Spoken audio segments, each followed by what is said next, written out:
you're tuning in from. Welcome to Judd and Wayne live. Oh my gosh, look at all these comments already. I know. As I was looking at. We're way behind, Judd. What were we doing? We're fooling around. Me and Judd were chit chatting and BSing, and you know how it goes, guys. In the yes, it's well, we're waiting. Yeah, that's Great funny. movie, by the way. Good morning from and Nick here. Yep, good morning from Chile, Centennial, Colorado. So, speaking of chilly, so I asked Judd before we went live. I said, "What's the weather situation there?" Because I know different parts of the country, cold, and then some are getting like massive amounts of snow. He said, "Not too much snow, right? Not too bad." Yeah, cold. For Yep. cold for us. We're Yeah. Oh, for sure. wind chills are going negative today. Yep. Got the We're water drip and stuff like that. oh, good call. Yep. I was telling Judd we are so right now it's 14 below zero. That's regular temperature, not wind chill. Wind chill is not windy right now, so it's still at 14. I worked Thursday night when the cold hit, the cold real cold front hit, and most of you guys know I'm a deputy sheriff, so I was driving my squad car. You have a little temperature to keep track of temperature. It was 24 below zero, and that's not the wind chill. That was the regular temperature. With wind chill, it was 48 below. Woo! It was crazy. I mean, it was. I had triple layers on. I had like a thermal long sleeve. I had my uniform long sleeve. I had a jacket on over that, and then I have my vest. I have an external carrier that goes over everything. Hmm. Boots, extra boots, gloves. I had regular gloves, and then I had like my ice fishing gloves I wear when I go ice fishing. I had those to put on over. I can't use my tools, including my handgun, if I have those on. So like I couldn't wear them all the time. But if I got out and everything was good, like we had a couple accidents. We had people going off the roadway because it got so slick and people just I don't know what it is. They just don't drive. They don't drive like they should when it's poor weather. Some Yeah. people don't anyway. Some people You do, know, but some people just send it. so I was playing live Vassal with Tom on Thursday, and we was talking about the weather. He lives in North Carolina and what they're going to get and what we're going to get, Yeah. all this stuff. And I go, we can't complain a bit. Wayne just posted pictures of himself ice fishing. We're driving out on frozen lakes. Yeah, I It's could barely. I'm not even sure I could even walk a step on the lake without fall crashing through out here. So yeah, no kidding, no kidding. But let's see. Okay, so good morning, everybody. Sounds like a very interesting subject. 'Cause I've spent quite a few dollars in crowdfunding. I think we all have, Nick. I know I speak for Judd, but I know he has. I know I have. yeah, So just trying to work our way through the comments here. I didn't realize there's so many people, but yeah, good morning. Great to see everybody. I'm not going to be able to get to every single person here because we got lots of stuff to talk about. But let's see. Oh, Daniel. Yep. Start that I saw that on the news. Tragedy. I don't know any of the details, but I know a lot of people lost their lives in a terrible accident there. So it's always a tragedy. You know you don't want to see people lose their lives to accidents, things like that. I mean, those are things that just happen to people, and it's always a tragedy. So there it is, Tom. I was just let's talking about that Thursday night. That Tom just popped on. see. Possible ice and snow, and there's no bread, water, or cereal in the stores. Need necessities. Oh no. Where's Tom at? North Carolina. Oh yeah. Okay. Well, and here's the deal. People like we don't have there people are used to the cold here, so it's not as there's not the like panic buying of stuff. But I remember when I lived in Missouri, which is Judd, where me and Judd met in person, was down there. He or the it People would do that, right? Like bad weather. And not just like, oh, there's a tornado coming too, but like anytime where it was winter and it was like there's gonna be a storm, which, usually it was like this much snow anyway, and then it would Yeah, melt in a couple days. But it's just crazy. But it is. If you're not used to it, you're not used to it, and so you're gonna go to the store, you're gonna buy a bunch of stuff up, thinking you're gonna be trapped. I think I saw someone on Facebook from Missouri, I think, that said like we're gonna be stuck in our homes for weeks. Weeks? Like what? Where do weeks. you think? What do you think? I mean, even if it's a foot of snow, I'm not saying you may not be stuck for a little while, but weeks? Yeah, Here's the deal: if the movie The Day After Tomorrow occurs, then yes, you may be stuck. You may be stuck forever, but hopefully it won't. So Yeah, I mean they'll clear the Uh, roads off, and you'll be ready to. yeah, I mean, we don't catch 'em. I always kid that Colorado's so good at they catch the snowflakes coming out of the sky, but yeah, they'll have our roads shoveled. I mean, we're still hitting ways, but they'll have it all cleared off tomorrow for sure, and I yeah, could probably get around today if I wanted. yeah. But I'm That's staying usually in. I'm staying in for 5 days. I'm working from home and everything else. With this good for cough, you. cold Good weather for you. cough, nah, I'll just stay in. Yeah, yeah. My throat has been tore up since working, and I worked Wednesday night, and it was already getting cold, and then Thursday night. Well, then ice fished the previous weekend, as you saw on Facebook. So I was outside, and it wasn't this cold, but it was still cold, Mhm. and yeah, my throat's been kind of tore up since that. It's like, am I sick? It's like, no, I think it's just from the dry air and that cold, but we're getting there. All right, so dun, dun, dun. Well, I think everyone's already kind of said hello. Everybody said hi. What's going on in our little parts of the world. So great to see everybody though, for sure. We already got 20 plus people in here. Absolutely love that. Thanks guys for tuning in. Um, Before we dive into our topic, which will be crowdfunding, Judd, games on your table. What do you got, I, buddy? What are you playing? well, Do a tour. Ooh, what do we got here? that is Command and Colors medieval expansion to uh, the Crusades one, Is and medieval the one you're playing through? I've already played through all medieval. I'm playing through the expansion, so Oh, trying to see if you could see it. what a That I stud. put a 3D effect on the hills. Let's see. Yeah, like there. Um, I put a 3D effect on these hills by putting yeah. I take Oh yeah. yeah Command and Colors Tricorn or Memoir, those really thick tiled ones, but they're all the same Yep. size. I'll stick three of them under every hill so it makes them rise up. Looks cool. Very cool. Very And cool. over on the other table, I just finished up the American Revolution travel game from Worthington that just come out on Oh, yep. Yeah. played the Saratoga, and now I am getting ready to get this. We spoke of it last week. Ask ye, ye shall receive. Astra Titanus playtest kit. Oh, for the 2.0? I don't. Yeah, you saw. Yeah, well, you wrote me about Yeah. that. Yeah. Yep. Yep. So Awesome. Awesome. Oh man. So speaking of, and by the way, heads up everybody, just in case if you guys see it gets pixelated from my end or slow or something happens, not my fault. Not nothing I can do about it. I think it's so cold. Kind of the internet just seems to something's probably going wrong with towers or something. Who knows? Whatever. Satellites and it's cold in space. I don't know what's going on, guys, but I've restarted all my stuff, and I still was doing a speed test, and my upload was like 4 megabits a second, which is not my usual. So if it gets a little crazy, it gets pixelated, guys, I apologize. As long as we're still here, you can hear us. That's what matters. So we'll get through this, guys. But so Judd, with seeing the Command and Colors, so two things. One, you'll be proud of me. I finally bit the bullet. I don't have it yet, but I went on the old Board Game Geek Marketplace and I bought a pre-stickered copy of Command and Colors Ancients there from you go. somebody. So it's on its way. Looking forward to that. And then about the same time, Worthington sent me Hold the Oh, Line cool. Hannibal. So very much in the vein, right, of Yep. that system. So very excited to. It's kind of cool. It's gonna be fun to check out kind of both of them, right? Yeah. I'm looking forward because especially Ancients, he already pre-stickered it, and he's got like an insert too. He said so. It's like cool. I'll be able to get that played right away, and Hmm. then I can kind of maybe play. Maybe I'll play like a scenario through that, just very quick. And clearly, I played Command and Color system, so hopefully it's Don't not too play the first complicated. scenario. The first No. scenario is a complete lopsided. It's Really? it's Syracuse versus Carthage. I forget the name of Oh, it. okay. Bagderdas. I can't remember which one it was, but anyways, yeah, it's lopsided. I mean, the way they meant to play it is they're not really balanced. Is we play and then we switch sides and play, then add up our medals, which Oh, it's still swingy. I yeah. mean, maybe you just got a great hand at once in a lifetime hand, so your total score is better. But that's how Rob and I always play it. Figure out who's better because of the combined score. Yeah. But Yeah. yeah, it's so yeah. Just be warned. It's really Okay. lopsided.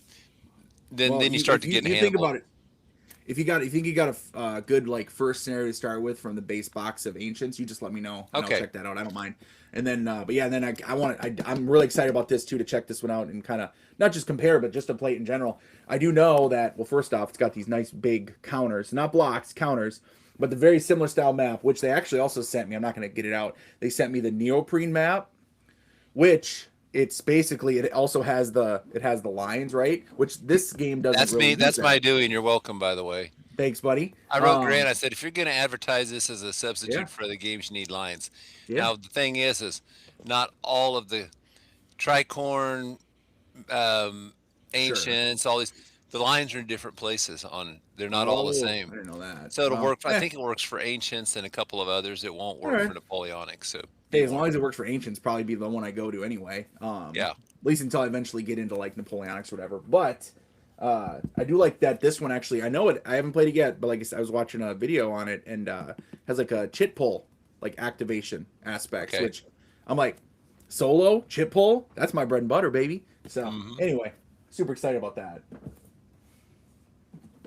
As for other games I've been playing, it's on the table right now. I got Vikings Become the Legend. This was sent by DVG, so very much a. This is one was kickstarted a couple years ago now. It came with Field Commander Lee, but this one is not like a traditional war game, right? It's very much like more of a Euro / strategy game. Well, I wouldn't really call it a Euro game. It's I mean you're fighting each other. It's Ameritrash style, Yeah. but basically it's there's a we have the mono map and then there's all the north northwest Europe / England, and then you're gonna have the cards are each of the villages and towns, and also your raiding ships and your long ships. And you're basically building up your home village back in like Denmark, and then you're going out and you are raiding and settling in England and then northwest France, building up a little bit, getting some silver and getting trade goods. And you can trade, you can raid, pillage, whatever. Having some fun with it. So I don't think this one's probably going to get any traction, which is disappointing. I think it's probably people could have some fun with it, but it's got on my table and I'll have it on my channel eventually. Cool. Oh, there's a question. There's a thing Yeah. up there for you, Wayne. About 3 comments up Oh, okay. about the CDG solo system. Oh, If you're learning the game, I would recommend first keep elephants out of it. Elephants complicate things a little bit. Just until you learn the game, play a couple scenarios, then add the elephants. Are fun, but I would play it just two hand, and then oh, when you get comfortable with the game, then bring in Stuka Joe's system. good call. I think it's a good idea there, Judd. And yeah, I have the Stuka Joe system from GMT, the official one too. So like, I have it to use with Ancients. But yeah, I'm a big proponent, and I talk about this a lot with Red Dust Rebellion, the GMT coin game. Hmm. It has a bot that supports everything. I didn't I didn't really use it. Like even though it's something like, oh, Yeah. you're all about solitaire games. I just played the sides, and it worked super well for me. In fact, when I did my playthrough video, which is like super popular, one of my super popular videos, I just played the sides the best of my ability, and it worked out really well. So Now, when I did um, Napoleon, which is just like, oh, they're both CNC games, they play quite a bit differently. Um, the I took the Stuka Joe system, played with, and I kept tweaking it and tweaking the system and tweaking it to make it feel more like a two player game. And I never got perfection, but I got a whole lot better. And I posted the article under the CDG. I think it's Solo 2. That's the one it's in. And I said, here's how to take it and improve it to make the two player experience feel more like that. But yep. Ancients, I think the way he has it works pretty good, Okay. and it's a cool system. It limits which cards you can play out of your hand. Yeah. Yeah. It's not like a traditional bot or anything, right? It's just limits what you kind of what's available, and then you Yeah, still make the best which is kind of choice. cool because sometimes you think oh, I know I'm going to do this because I've got these 3 cards, but you didn't really know. Yeah. You know, you couldn't No, see that for far. sure. I mean, you'd have your 5 cards or whatever, but it has a nice touch to it. Okay. I'll learn without it though. Yeah, it's probably the best way anyway. Make it simpler. Um, Mike, I did see your comment. Megabyte shrink in the cold too. Yeah, especially when it's this cold. Uh, Nick, glad to see you're supporting our economy, Wayne. Yeah, I try. Uh, I try. Oh, Christoph has Mr. President on the table. So that is one that, and it maybe sounds funny, but when I saw that and I saw how massive the table presence was and what's involved in it, I said I'll pass. Yeah. Um, I'll play it on Steam. Yeah. Christoph says, I like it on my table. I don't think it's too bad. It's overwhelming in the beginning, but it's manageable. It just looks like a lot, and I don't it when a solitaire game to me, it's too much to manage. I don't know if I have a lot of fun with it, you know. But that's just me. Everyone's different. So, Daniel, did you go Field Commander Robert E. Lee? So that was the last one that I got. And this is, by the way, a massive, thick, heavy. It's got 5 mounted boards. Well, more than that, but 5 like campaign maps. So it's very much Field Commander Napoleon, but then brought into the American Civil War, other changes, of course. Massive, heavy box, lots of content. It's got the 5 different theaters, like I said, 5 campaigns, 7 days battles, Second Manassas, Antietam, Chancellorsville, and Gettysburg. I did start playing it. I played through like 1 campaign, 7 days, and then I switched over to the Vikings game. Not any sort of negative, just because I'm going to cover these on my channel, and I kind of want to pace things out because I have videos that I already did on another American Civil War game, and I don't want them to go together into like one American Civil War game into another. So that's why it's like I'll do the American Civil War game, which I already covered, Secession 1861. Those will be my next videos after I'm wrapping up. What's on my channel right now? I can't even remember. I filmed some of these videos I film like a month ahead of time, and then I just have them upload staggered. But then I'll go to Vikings. And then I'll do Robert E. Lee. So, okay. But I'm enjoying it so far. Although I started off with the simple battle rules, because there's simple battle rules where you fight the battles on the campaign board, and then there's more complex ones where you switch to a battle board. I haven't used those yet, so I'm a little nervous on that. It looks like that's going to be a lot more complicated. Napoleon had a battle board also. Okay, yep. So it must be same idea. So yeah, this is. I hope it doesn't follow Napoleon to the point where the cavalry is overwhelmingly dominant.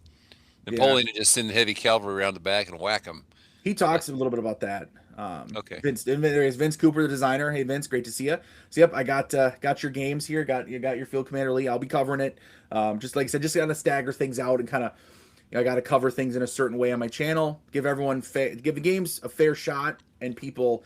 So it's not just like, oh, what do you know? He's only the American Civil War channel. Like, nah, I cover other games too. So it'll be covered though. Don't worry. All right. Yeah. I'm enjoying it so far. But I barely scratched the surface. I got to take some time to dive into it.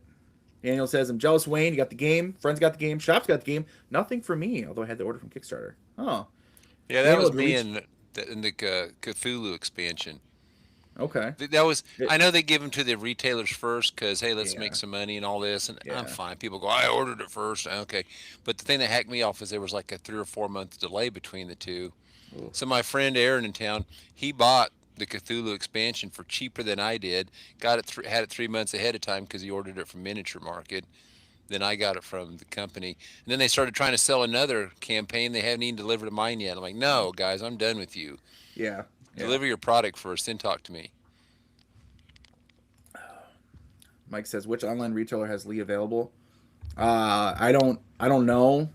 Mine was a review copy sent by DVG, so I didn't order it online. Yeah. I know I want to say I thought I saw it at Noble Knight Games. But don't quote me on that. So I would check Noble Knight if you're in the US, Mike. Noble Knight and Miniature Market. I would try those two first to see. I love Miniature Market because I think you can get $5 shipping. Yeah. It takes longer, but you know what? I've got enough games to keep me busy for those extra week. Yeah. Noble Knight's $10, which is more expensive than Miniature Market, but Miniature Market's not that far away from me either, but Noble Knight is just over in Wisconsin. It's like a 2.5 hour drive. So I was actually there a few months ago. I'd visited their shop and Miniature Market? I thought they were in St. Louis. No, Noble Knight. I don't know what I said. Oh yeah. Miniature Market, St. Louis. Noble Knight's in Wisconsin, kind of by Madison. So Daniel, 2 years delayed, waiting to deliver the game. Yeah. I will be talking about a DVG game or two on my on our list. Which, speaking of which, Judd, you ready to? Yeah, I'm ready. Texas, so kind of the U.S. Yeah, halfway, right, buddy? A little more independent spirited than some of us, but yeah, I would check Miniature Market and Noble Knight Games. Check those two online retailers. If they don't carry it now, they will. I mean, it's clearly DVG shipping it out to people. They're shipping it out to backers. They'll be looking to sell it for sure. So, all right. So the topic today: adventures in crowdfunding, or crowdfunding, good, bad, and the ugly, or whatever you want to call it. Crowdfunding war games, excuse me. Although I maybe snuck in a non-war game or two in there just to talk about, just because there's some fun adventures in those too, by the way. But Judd, you want to get us started, or what do you think? What are we talking about? Bad experience, a bad Oh, good experience, or yeah. Hang whatever? on. Let me pull up my little list, everybody. My very fancy list on my phone. Let's start off. Should we start off bad and then work our way to good? So we end on Sure. a high note? Yeah, yeah. Let's start off bad. Um, let's start off bad Okay. first. So My Judd, I'm gonna work on pulling up. yeah, Let me pull up it's your my it's the first thing on my list. all right. Do. Give me a second, guys. I'm still working out this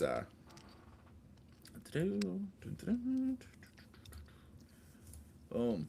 We'll get her fixed up over here. Bingo. All right. If you want to see the box, just click the picture of the box. There you go.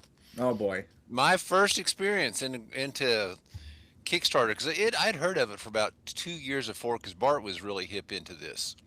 And when he Yep. told me about it, I thought, you're sending these guys money, and then you're going to wait an indeterminate amount of time for a game that you theoretically might not get. This does not sound smart. This sounds like a scam. I have had no problems with it. I'm like, yeah, well, you're a cop. They're not going to mess with you.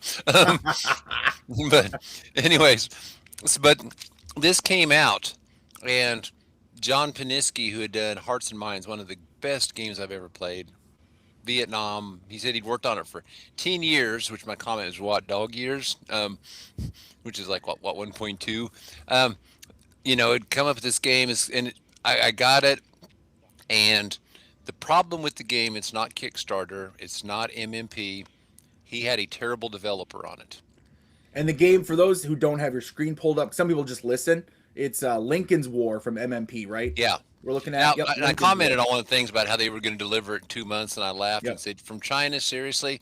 My company's a Fortune 50 company, and it takes us 9 weeks or uh, it takes us. I don't remember how long. It takes us a long time to get stuff across the boat. And you think you're going to get your little 50 games across the boat ahead of us? I don't think so. Um, Yep. but I didn't mind that. It come out like 4 months late. Who cares? But Yeah. the game, there was so little. The development was so bad on it.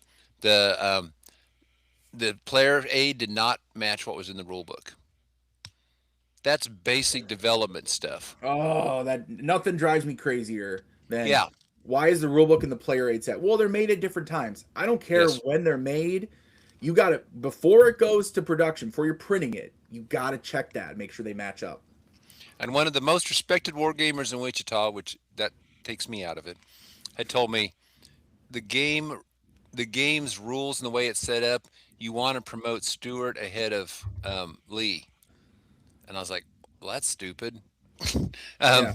you get to pick guys and he said it's a really valid option to go to attack DC on the first turn. I go, why didn't the Confederates ever think of that? So I was like, this is basic development stuff. You should be. I mean, that's that Lincoln game, that card game that Marco broke it when they gave Senator play test. And he broke it and said, "I attack DC all the time," and they always lose. Like you should always try to attack DC in any Civil Yeah. War game to make sure you Yeah. got that part covered. So, anyways, and then MMP did a couple of things, little cheap things, like they had big hexes and small counters. Oh well, it's their prerogative; they can do it. They Yeah. didn't promise me that they'd have big heck counter, so I'm not going to gripe that they didn't deliver on their promise. Little funky thing with the artwork, developer should have caught that. But then Wade Hyatt tried to fix it, the game, and he was the one that talking to me about. Yeah, he said he had a terrible developer, and he was too nice to fire the guy. And I was like, you should have developed it. Hey, You looky should have there. developed it yourself. There you go. But it was just a mess. And then Wade tried to fix it, and I heard he got most of the way there. I heard the sieges on the towns were still a little messed up, but I just given up on the game. I mean, if you read the comments, there is a lot of venom sent to that game about how screwed up it was when it came out. Well, it's rated And a now, 6.3, which is not good. yeah, because they flooded with a bazillion fives. That's their Bayesian system they Oh, use. there's Judd's 2 2 Yeah, 2.0. I wouldn't have rated a one because there's only one game in this whole world that's won. That's diplomacy. And I always want to make it really clear there's no game worse than diplomacy. So if I really hate a game, I'll rate it 1.1, then put a note why it's not a one. You're the That one. that's some serious hate. Yeah, and the Brian Morris from KC, I think he's the first one. I can't see it. He's a very highly respected Civil War gamer. Yeah, so I was like, "Ooh, Brian really hated that thing too." So, um, anyway, that thing about killed Kickstarter for me. I'm like, well, they delivered it. They just delivered a crappy game. So it's just like, ugh. And even after the next one I got from Paniski, the game with the two of the Paul Revere's ride and Bunker Hill, that was kind of Mhm. undeveloped. That had some development issues. Oh yeah, I played that one actually. Yeah, Yeah, that was kind of like and I just gave up on Paniski after a while. I said, I guess he got lucky on that Vietnam game. But I will say in his defense, Devil Dogs by Worthington is a really good game. But the rule book came out messy. But once he fixed the rule book, it was good. So, so he's got great ideas. But the one that bummed me was when that Kansas bloody Kansas game came out. I know it's a Euro-ish, but it still's like that's near and dear to me. Every kid in Kansas learns about bloody Kansas. yeah, Um, and I was like, I don't trust, man. I got too burned on Lincoln's War. So it yeah. was that's the worst one I ever got, Oh, what a and that was my mess. first. Yeah. And that boy, bad first impression in your mouth. Yep. Yep. For sure. um, I see Daniel was asking. He says, Kickstarter, Gamefound, or other crowdfunding platforms. Which I don't know. There's not really other big ones. I know Indiegogo exists, but I don't think they're very active. They all work the same. One better than the others. You recommend one among other crowdfunding platforms, Wayne? I would recommend that. By the way, I also think that every publisher should switch to Gamefound. I think Gamefound has a better setup than Kickstarter. Kickstarter came out first, but everyone's still on there. Worthington's still on there. DVG's still on there. But I do think that people should switch over to Gamefound. I think it does. It looks better. It works better. I think it's got more options, kind of for like when you're backing it, and then also after the fact with kind of backer kit style. It actually has its own back end versus Kickstarter. You have to use backer kit and stuff. I'd recommend Gamefound. I mean, as someone who's backing games, I don't know if it really matters, but yeah, I think I'd go with Gamefound if it was a choice for as a publisher. Nick says definitely an issue with the developer. Yeah, well, no kidding. And there's games where there's a game I'm covering, I'm working on now, and I'm looking at, and it says game design and development by, and it's the same person, right? I'm like, oh no, that's no, you gotta If have your name somebody else. if your name isn't Mark Herman, you shouldn't be doing that. And even he Yes, uses you gotta developers, have somebody else jump in. but yeah, Printing delays could look at game companies he and taught me development everything delays. I know about developing. Play. Yeah, printing delays like so true printing delays, which I question. There's more than one game that I've seen that's Kickstarter that says like, yeah, we're sending files to the printer, and then I mean like 12 months later it finally ships. It's like, yeah, I don't care if you sent it to the moon to be printed. Like that's not a printing delay. You may say that in your updates and say, well, it's printing delays at the printer. Let's the printer burn down, which case, fine, show me some pictures of the fire and the burned out husk. There's probably some other shenanigans going on there. Maybe the file, game wasn't actually done all the way, and you realize you had to change some stuff, which I'll be talking about here in just a minute when we get to my game for bad, or one of my bad games, I should say. He did a Kickstarter. That's a funny comment. Nick, Nick says, Daniel, I've got a good experience with GameFound in general. Yeah, I think GameFound is kind of, it's not that it's better, and like, I mean, still people are still have to put their projects on it. So if it's a poor project, it's a poor project. But GameFound just seems to flow a little better, function a little better.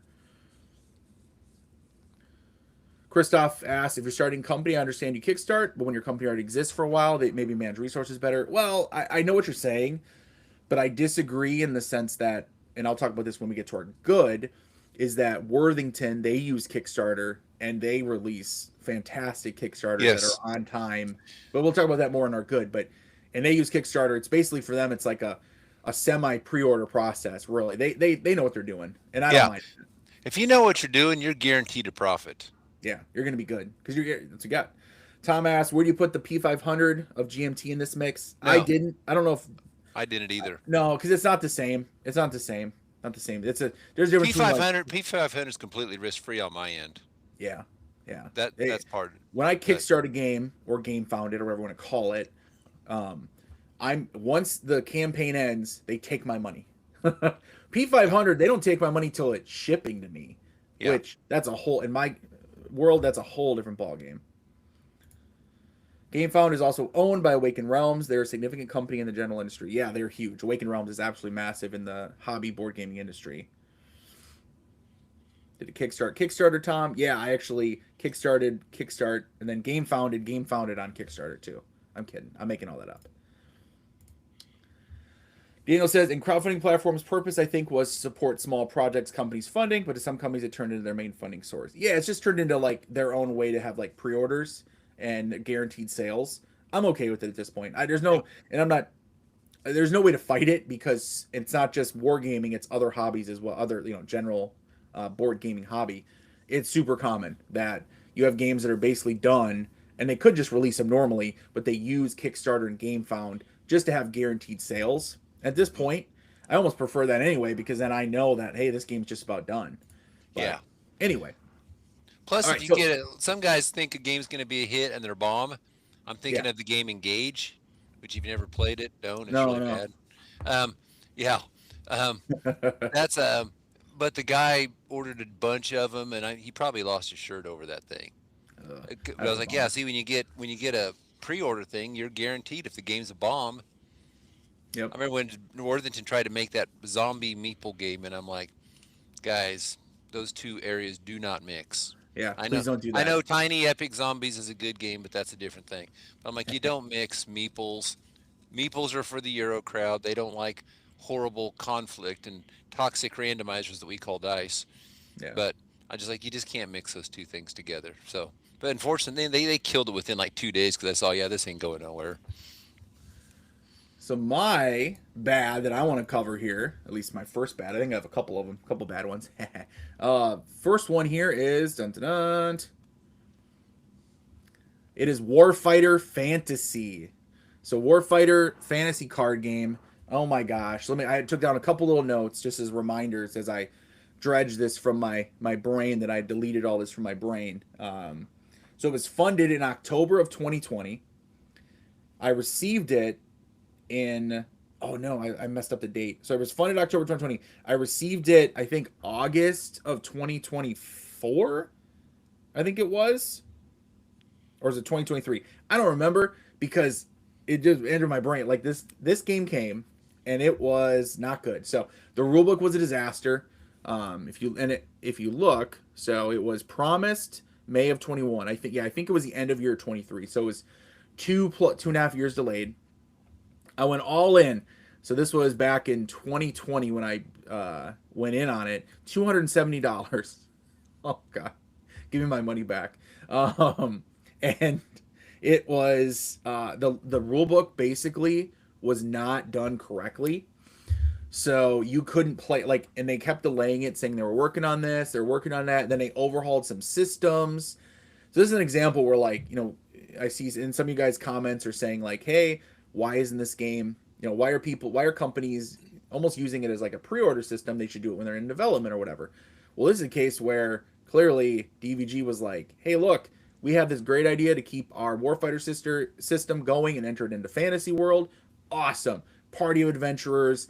Just like you outfit them with Warfighter, you outfit your squad, right? You outfit your party of adventurers. You're going into dungeons. You're traveling around. How cool does that sound? It sounds awesome. And to use the Warfighter system, I was 100% sold. Obviously, I put down $270.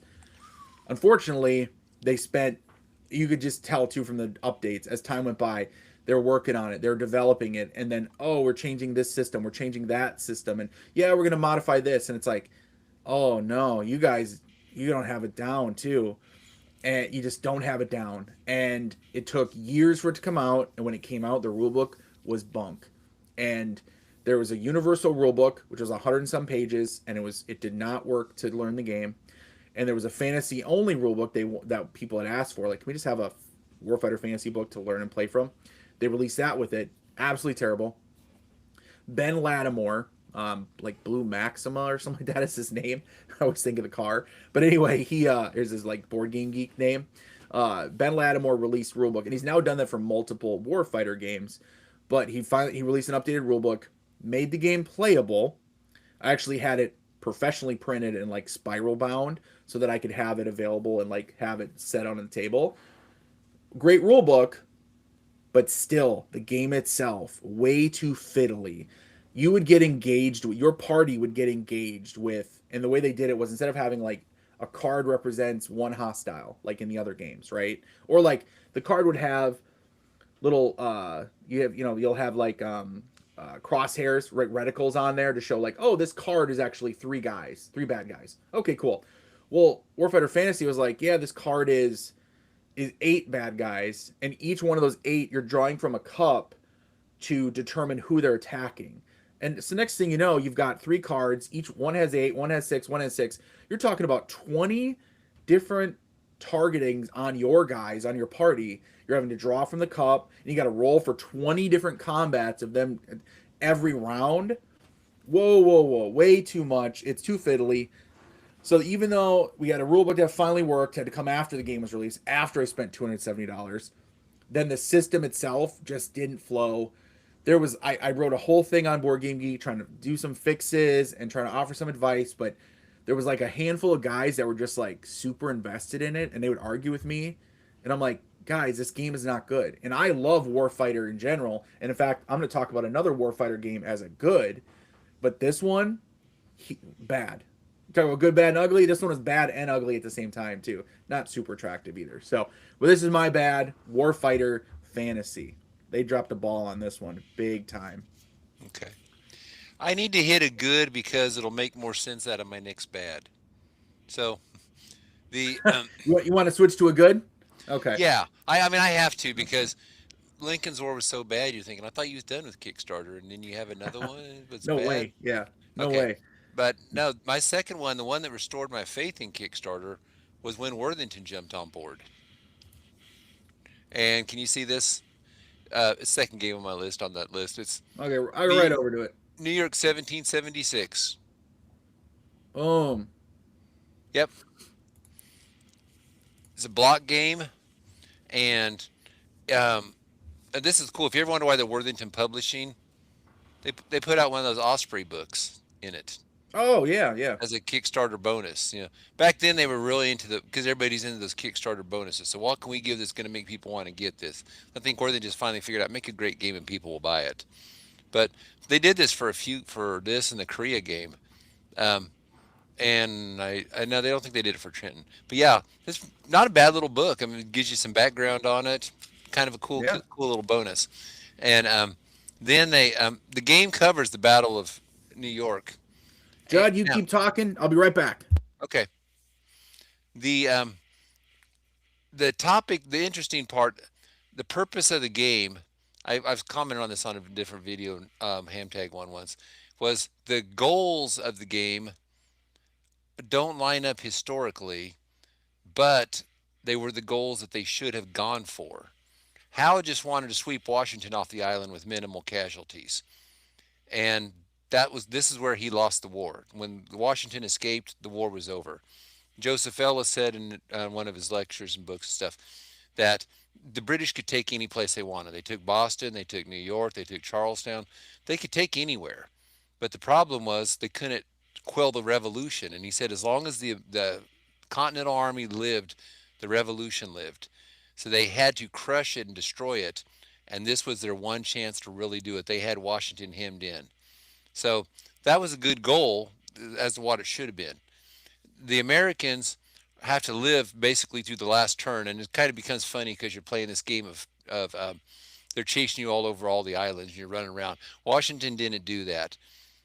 So that part's not really realistic. But if the Americans can cause so many casualties, well, they're trying to repeat Bunker Hill. You'll get this land, but you'll pay for it dearly. So that was cool because that should have worked. And if the British capture Washington, game over. So those goals are what they should have been. So I tell the game, I've said the game's not super historical, but it's extremely fun. It has a battle board if you're familiar with those from like the old Napoleon, um, the one that Columbia put out, where you move your pieces off from the main board to the battle board, and then you have three sections, and you have a reserve, and you're moving guys around. And if any of the three sections all the guys are gone, then they break, they break and run for their lives. So, and then they had cool things where like the Continentals were I mean the militia was terrified of the Hessians and their bayonets. So you roll, and there's a chance like if you roll a six, they flee. The six you hit, one you flee. And with the Hessians, it's a one or a two you flee because they're more likely to flee. So they had to set your guys up strategically. So the game is as a block game, just a game to sit down and play with. That's kind of historical. It's extremely fun, and I love the game. The only problem I have is it doesn't solo super well. I mean, just blocks, but also just different things. It doesn't solo super well. I made the Vassal module for it.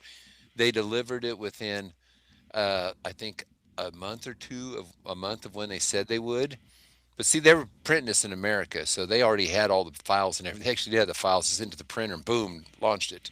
So this restored my faith in Kickstarter. I said, okay, Worthington's got this figured out. MMP worked with the wrong design, worked with the wrong design team. So then later on they came out with Trenton. Trenton was a dog. It lacked the battle board of this game. I don't know, they didn't think it through because you can make this Death Star kill stack with George Washington and just run all over the map. Um, so and I kind of stopped at that point because I didn't get their Saratoga game or anything. I just figured 17. The New York one they caught lightning in a bottle because of the whole running around the island part. So, anyways, Nice. that was the one that restored my faith in Kickstarter and kept me going on it. Well, yeah, and so to continue on the good and continue with Worthington, then we'll talk about old In Magnificent Style Pickett's Charge Deluxe Edition. So I could cover almost every Worthington game. They just do a really good job with it. This is one where this was quite a while ago now. This is should be the original. Maybe this isn't. Hang on, Deluxe Update the Classic. Yeah, this is the original. I don't know when this. Oh yeah, so this was back in 2020. Also, it looks like. But this is one right where they took, as most of you guys know, In Magnificent Style, Victory Point Games release, and they released a deluxe version, and it truly is deluxe. Big, beautiful box, large mounted board, beautiful cards, big thick counters, just wonderful normal Worthington quality, and for a good price. And when they release this one, I mean, this is like basically every time with Worthington they really have a game, it is probably, and I can't speak 100% for every single game, but it just seems like every game that they release, or every ones that I seem to encounter, it's basically made already. In fact, it was the Block Rommel game that I don't think I have anymore, unfortunately. Oh, I don't have it anymore. Hold Fast North Africa. No. Let me look it up here quick if you guys will allow me to. But it is trying to think. Rommel's War. So this is one that I'll switch over to you guys can see. So block game. They actually pretty slick game with a little solitaire guide. It's not full solitaire system, but it works pretty well. You can play it solo with the cards, especially too, sort of the way the activation works. This is one Rommel's War as well. I could say this one. So this one, they actually they sent me a review copy of it before the Kickstarter launched, or like right when it launched, and so I was able to get some videos up on it as the Kickstarter was going, and it was like the complete game. So yeah, they were using it. They're using Kickstarter as like more of a pre-order / ordering system. It's almost like a storefront for them, right? The game was done. They didn't need to kickstart it in the sense of they needed the money or the time to develop it. But at the same time, that works for them. They work so well that they basically have these games either done, 100% done, or mostly done. And they can say, but here it is. You order it, guys. You pay usually get a discount on Kickstarter to order it. You get lower than MSRP. And you know the game's coming, and if it's from Worthington, it's probably going to be good. Not guaranteed. As Judd and I both know, it does happen. But, you know what I mean? Like, you're getting, from all the wargame publishers there are, they're as good as anybody, if not the best. Definitely tied for the best, I would say, on having complete products, complete games that are ready to go. Yep. Are you ready for my next one? Hang on, let's catch up and see if any comments here we got to catch up on quick. Thanks to Wayne, my credit card absorbed that game. Oh, I think you meant I think he was talking about Long Live Herman Lemon and it makes him his style favorites. Yeah, I mean, what can you say? He's the evil genius himself, Herman Lemon. He's got more games coming. He's released many wonderful games. Yeah, he's been covered.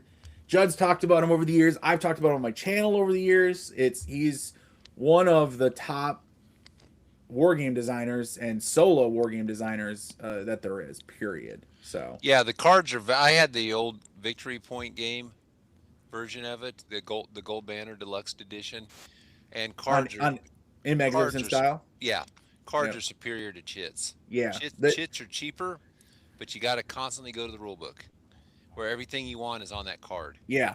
To me, It's that was the greatest advancement in that game.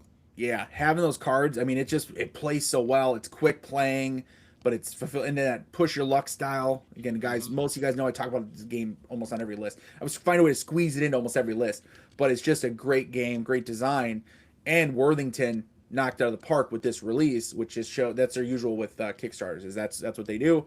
As Charles said, agree, love, Worthington. Yeah, I mean, if you ever looked at Malta Besieged, what they did with that one, that's pretty amazing. I made a whole I geek got it. list. I made a Shelf geek of list shame. on why the map is superior in so many different ways to the original one. Just the map. And so yeah, That's it it's on was my shelf of shame. shame on you. Oh, and you're a I know State it of is. I got Siege it right guys, here. dude. How That could I has not? this Too?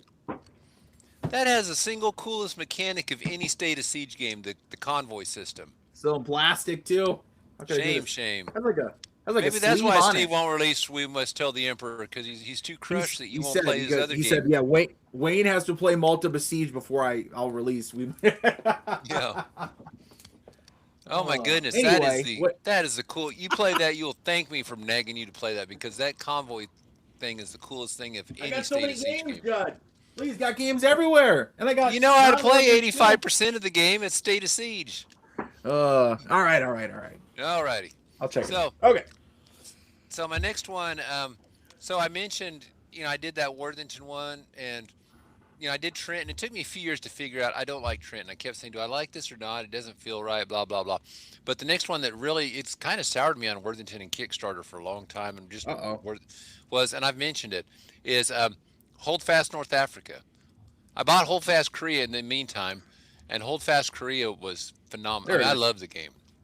But Hold Fast North Africa, I talked about this in one of our videos. Um, Yeah, we yeah, did. when he We covered talked, yep. Worthington. Yeah, my least favorite Worthington. And I said the problem was the map was too tight. You couldn't do these big armor encirclements, and it's just move close, roll high. That's what Greg used to say. His least What- favorite part of a game. Hey, Um, Brewers. Who's that guy? I don't know. It's always funny going through Board Game Geek pictures. Sometimes you see some weird pictures. Yeah, What's and this? that was What's this sticker design? They make them look like they're extra 3D or something. yeah, it's kind of cool. Huh? Interesting. They did something cool in Trenton and New York. They made it as a Kickstarter bonus. This is sharp from a publisher standpoint. They made alternate stickers. They show like swords and crossed rifles and stuff that look more not NATO but military like. Yep. And then they made another set that had like pictures. You'd see a guy with the tricord, he looked like a militia, and they just offered and said, "Hey, you can put whichever sticker you want on your blocks." Yep. Well, me being, and I'm sure I'm not alone, I post ordered an extra set of blocks so I could have both. Now Nice. I knew what my answer was. I love the pictures, and I Yep. always use the pictures, Yep. but I had that one, and I was like, that was a sharp move because they knew there's a bunch of saps like me that spend extra money just to do that. But yeah, this game was just totally wrong for the holdfast. You can't take a system made for Russia in the Yeah. snow and think it's going to move really slick to easily to North Africa. I mean, maybe somebody's done it, but this wasn't the game. And it just, when I looked at it, I go, I have no clue how the Axis can win this game Yeah. because they just can't resupply, and the British are going to constantly pick on the British.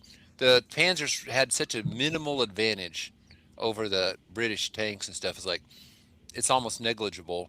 They didn't give Rommel a huge advantage over the British commanders, so it's like they're just going to get there and pound on those Italians for first of all and get a whole bunch of points and leave you stranded. Then they'll be able to outnumber you and stuff. And I was like, you don't have enough supply to rebuild those units. So that one, I was just like, this is an undeveloped game. Then they made the Holdfast Atlantic, I think it was. They were trying to redo like War in the Pacific, I saw that, but never even picked it up. Never played it. No. and this was something that bothered me. They don't do this now. I think they figured this out. Somebody asked them, how many blocks are going to be in this game? And they put something, I don't know, I'm making up the numbers, like 50 to 60. And I'm like, Yeah. you're in the middle of a campaign and you don't even know how many blocks are in your game, you haven't finished this game out. I'm just taking a pass on this one. Yeah. And I was like, it looked at that point like they were just cranking things out at just. Somebody called it a puppy mill, not necessarily on them, but they were talking about Compass, puppy Yeah. mill, kicking them out, real just kicking them out. Yep. And I stayed. I avoided. I mean, I avoided Worthington for a couple years. I mean, I picked up games and trades that interest me. That one from Dunkirk. That was a pretty interesting game. That was done well. I passed the Okay. Kickstarter. I haven't played Devil it, but yeah. Dogs. Yeah, Devil Dogs I bought much later after the thing. Yep. But the one I made a trade for, and it was called Crusader Kingdoms, and it could play 1 to 4 players. It was kind of fun. My Yeah. way, I could only play it at 1 player, and I had better 1 player games. So I think it's kind of fun game, but it's not for me, and I traded it. But I was like, man, Worthington really kind of The got be this stuff developed, and the now best part of Crusader Kingdoms was those the Tower Blocks. the tower block things. Yeah, I love that. I played that a bunch because it was such a fast playing game, yeah. and it had I the love the solo card element. art. I was like playing like that. It was one of those ones whatever the other American Revolution one, Hidden Strike. Where Yeah, although I think it's better than Hidden Strike, but Hidden Strike where I was playing it to try to beat it because people were like it's unbeatable, and I eventually beat it after 20 games. But Crusader Kingdoms was like that. That's super quick. I could play a game in 20 to 30 minutes. I feel like yeah. solo, and a bunch of dice, and it was actually a lot of fun. But yeah, games like Tarawa, Freeman's Farm, um, the Antietam game. I started getting those after the Kickstarters, and I Yep. said, "Wow, Worthington's really got their stuff down. They're doing it right now." So now I'm Yep. back on board, and I got the last year. I got their travel series games. Yeah. So, but yeah, that's one thing, man. You make a dog, and you can really burn yourself because I mean, I stayed away from them for 6 years on Yeah. Kickstarter. Yeah. So, Um. but Yeah. they're back, man. They're near the top now. Oh They yeah. If I see Worthington on and kick if it's a topic that interests me in the game, I'm probably I've got a couple right now that I backed already. That one is going on and one is just finished backing. And we talked about that one, the American Revolution. And then I backed that right away. I was like, yep, I'm in. I'm all in on them. So Charles yeah. says, since I'm exclusively a solo player, I decided to blindly avoid block games. I get it. There's definitely some block games that work solo, but yeah, the idea of hey, a block faces you, and so then it's away from your opponents. They can't see you. Yeah, it's not that every block game is that way, but that idea of a block game, right, where it's like the fog of war, and it's not you don't have to cover your counters or something because they're not facing right up; they're facing towards you if you have them sit up on their side. Yeah, clearly that's not a solo player type of thing. Other than I've heard of people that do where and Judd, you may have done this for you may do this, I don't know, where you have it dudes have it set up like it's it's a 2 player game, but then you just kind of go either walk around your table or you have it set up on a lazy Susan style thing. So you That's kind of what I did, rotate it. Lazy Susan. Yep. So you can just rotate it around so then it's you keep that fog of war a little bit, Yeah, right? when you change your perspective, it does mess with you a little bit. But games like Holdfast Russia, its solo is pretty good because you know what Yeah. most of the units are, and Yeah. once you flipped him, you're going to remember forever. Okay, there's his guard unit right there. Yep. So you can play him face up, and And we talked about that, the whole front, yeah, the yeah. east Now front the slash Russia. Rommel in the desert, no, Yeah, there's a lot of the bluffing going on with that. You can't solo that thing. Um, for sure. Caesar's Gallic War, you know, all the tribes are the same strength, so Yeah. so it's pretty easy to keep track of. But some do better than others. But Daniel no, Berger, right? That's the yeah, one. Yeah, yeah, we talked about that I think last show because I was like, we want reprinted. That was a pick. I was like, I want that redone, but the really more of the 2.0 or whatever it is, but second edition, so whatever you want to call it, with solo rules and everything, get that done. Come on, guys. yeah. But So, but that's why I went from having an entire shelf of Columbia games to only having like 3 left yeah, because this some done solo and you never get it perfect to the 2 player experience, but you can get pretty close on some of them.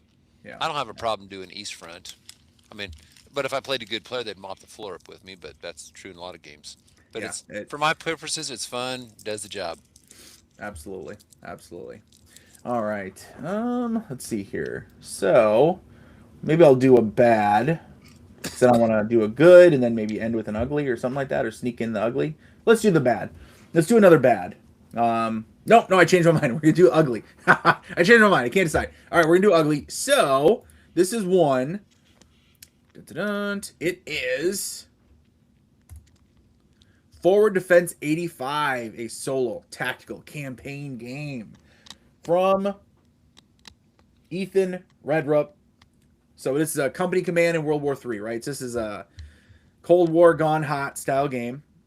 This is one of those ones where it is a true like, basically a guy made this game, and I don't like print and plays. You guys know that. I don't like the arts and crafts aspect of it. That's just not my thing. I want to have a game out of the box. Well, this game, he said, well, not just PMP. He said, hey, I will have boxed editions. Awesome. So I backed it. Physical game, $55.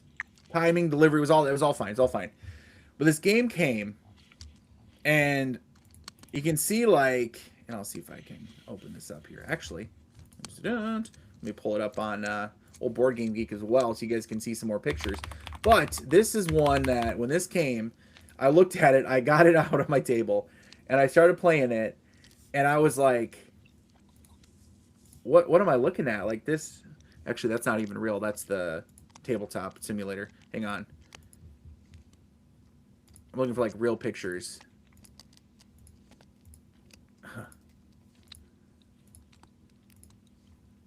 Game just looks like crap. So I'm like, here's what we'll look at. All right, so the game itself, like, it's made up of these tiles, which are like kind of poorly printed. You had to punch them out, fine, but they look like crap around the edges. You can see that. And you put these together, and they're supposed to make your battlefield, right? Well, then, okay, they're not that slick, and they kind of don't, they look weird next to each other. They don't really flow together very well. And then you have the units themselves, the unit counters are offset printed. They're kind of gross looking. I think they're white on the back, so they're only single sided, right? So they're only printed on the front side. And then it's like, when I wanted a box edition, I wanted one that did look good. This looks like a print and play. Like if you had said to me, hey, this guy, Nate here, sorry, Nate, not to pick on you, because it's just that you didn't make the game. This was Nate's copy. He printed out himself and he constructed. I'd believe it. No, this is the professional copy. So this is why this is my ugly. Like, it did not look good, and that actually took away from when I was trying to play it. Now, I will say the cards, I want to say the cards were actually somehow, if I could find any of them, like maybe a linen finish. Like, they were actually really nice cards. He's got them in sleeves, so you can't tell. But dang it, I wish I had a normal picture of them. But I think they're decent enough. I think they're a linen finish, like a good quality card. But the counters and the map itself, just Hey, too Team ugly for Yankee. me. Team Yankee, that's a good book. Yeah, And they actually make a game on it. Not a great I game. got. I don't think I have Team Yankee. I do have. Third World. It's a part of the Third World War. It's like a subsection of that. Third World Yeah, War I is got supposed to be the whole I got war. Third World Yep. War. Yeah. Then the part that happens in Germany is Team Yankee. Oh, I gotcha. Team So Yankee. Oh, anyway, it's a yeah, phenomenal book. Hard to put down. this is one that it soured me on these style of like me taking a risk on a game from basically take a risk from a not a name publisher, right? A guy who wants to make a game, cool.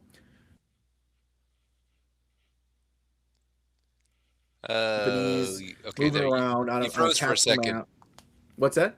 You froze for a second. Oh, am I there still? Yeah. He says Okay. about a publisher wanting to make the guy wanting to make a game, and that's cool. Oh And then you yeah, it froze. just soured me on the idea, right, of like risking my money, because it's like 55, and then I spent however much on shipping. It was probably $70, right? $70 is not a minuscule amount of money to then have a game that I'm like, this sucks. It Yeah. just looks so bad. It took me out of it. And the gameplay itself was fine. It was not memorable. It was kind of boring, and it was kind of fiddly. It just gameplay itself wasn't. If the gameplay was awesome and it was memorable, then yeah. But when it came to the actual game itself, no thank you. So that's why Forward Defense 85, that's on my ugly. Sorry, Ethan, the designer. Good job trying, but no thank you. So, all right, Judd, So what do you got?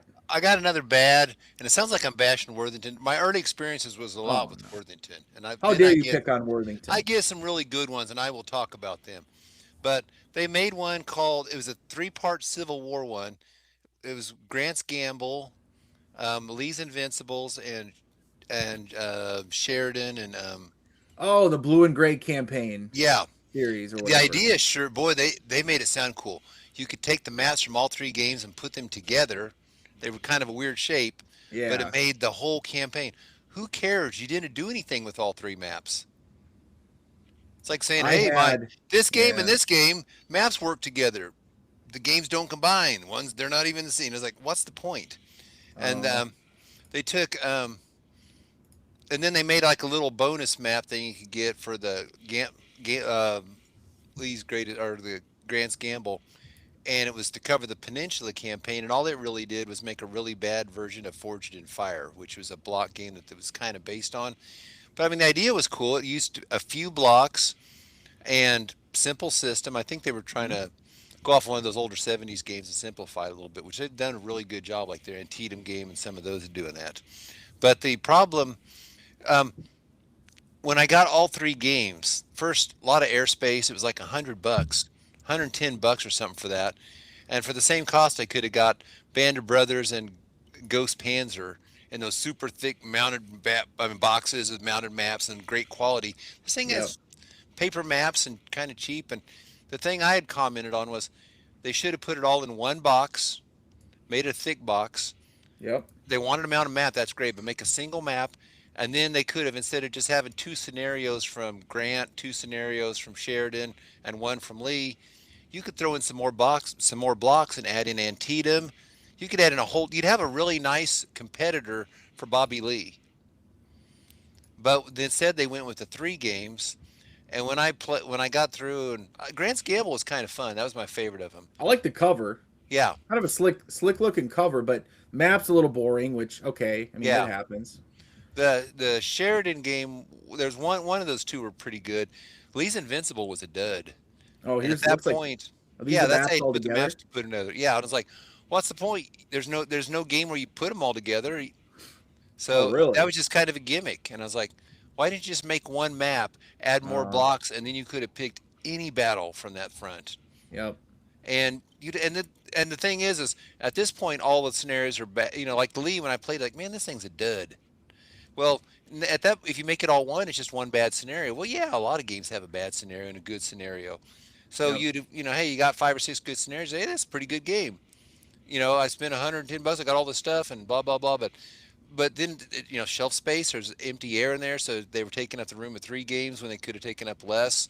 Yeah. But when I decided Lee, I was like, okay, if I want to get rid of Lee, I pretty much got to get rid of all three because people aren't going to want to break up the sets. So at that point, I was like, yeah, the other two really aren't good enough to save this, and got rid of them all. But at the end of the day, I was just like, this is a gimmick. I mean, Yeah. there was a good idea in there, but it was more gimmicky than anything. Now they've come so far on their Civil War games, but Yeah.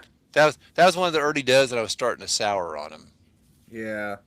Yeah. Like you said, maybe a good idea, but didn't implement it right. They didn't Yeah, do it right, and so then it didn't pay off. And you looked at it and you said, "What is this?"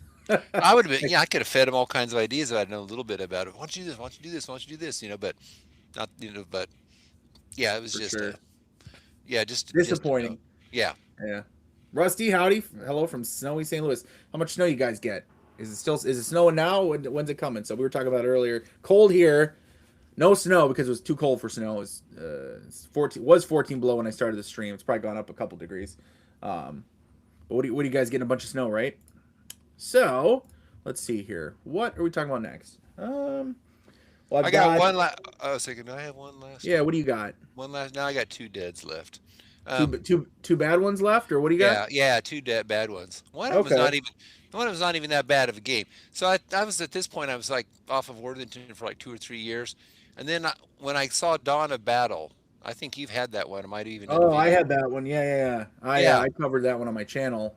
yeah, and this is a problem people on Kickstarter have.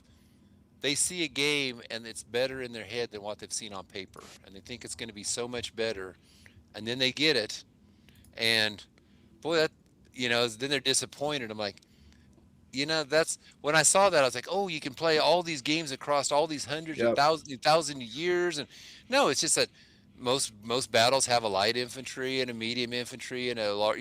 They do this in Command and Colors, and all they're saying is just repeat them, and there's really no difference between a Napoleonic light and a Ancient's light. Yeah. And because you know what, you know all about it.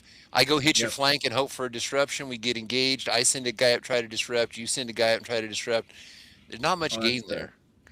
there, Yeah. and it was beautifully done. Oh my goodness, Worthington knocked out of the park, and I knew Oh, it was a components are wonderful. Here's yeah.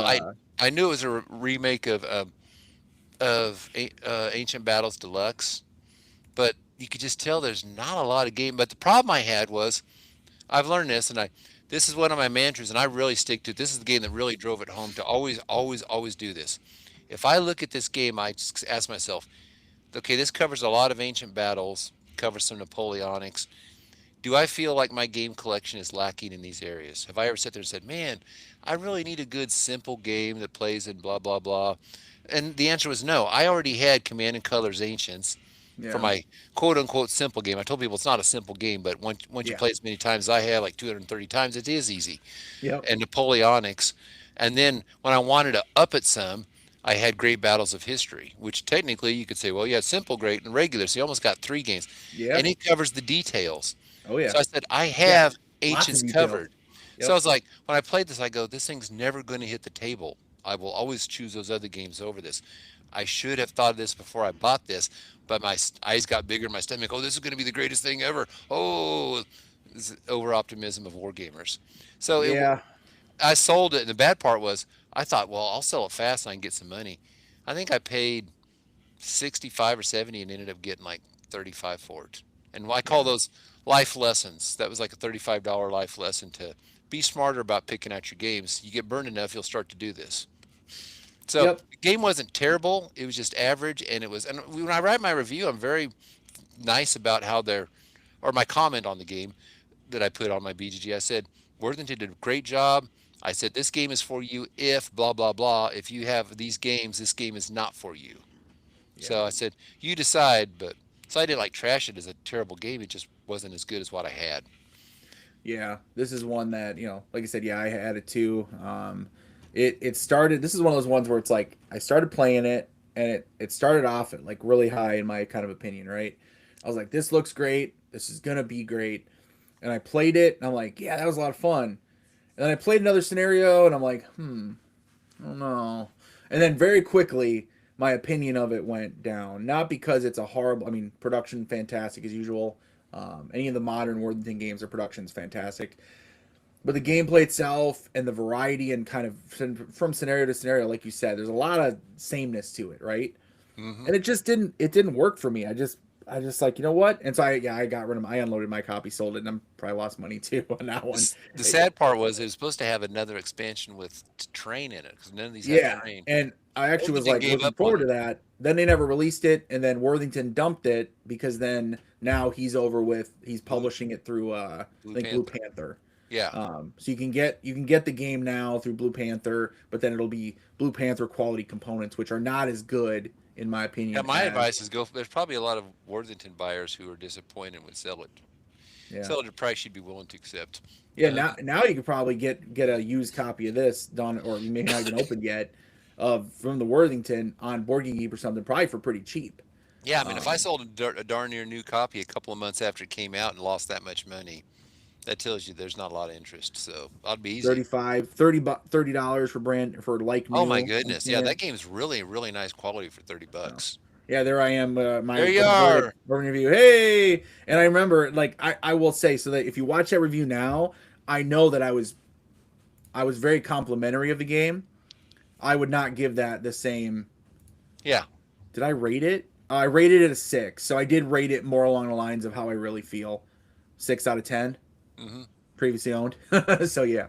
All right, so I got a good one. I got a good one here. So to go back to DVG, Warfighter Fantasy, super Yep. disappointing. That was my bad. Well, DVG, they can have some good ones. They can struggle with Kickstarters. It's hit or miss with them. But for a good one, Warfighter Couture. So they brought Warfighter to science fiction. So they did fantasy with Warfighter Fantasy, bombed. Brought it to science fiction, thumbs up on this one. So Warfighter Couture is a much simpler. It's probably the most simple version of Warfighter since Warfighter Modern, so since the original one. Um, it was released. So let me pull up a little bit of it here. Dun, dun, dun. I think this is oh, my pictures too. So here's it set up. Sorry for the glare on my picture there. I have my overhead lights here, but oh, look at that. Makes me want to play it right now. That's my picture. Look how slick that game looks. So, Warfighter Couture, basically based on the books by I forgot his name, but it's a series of books. Dang it, what is his name? I forgot.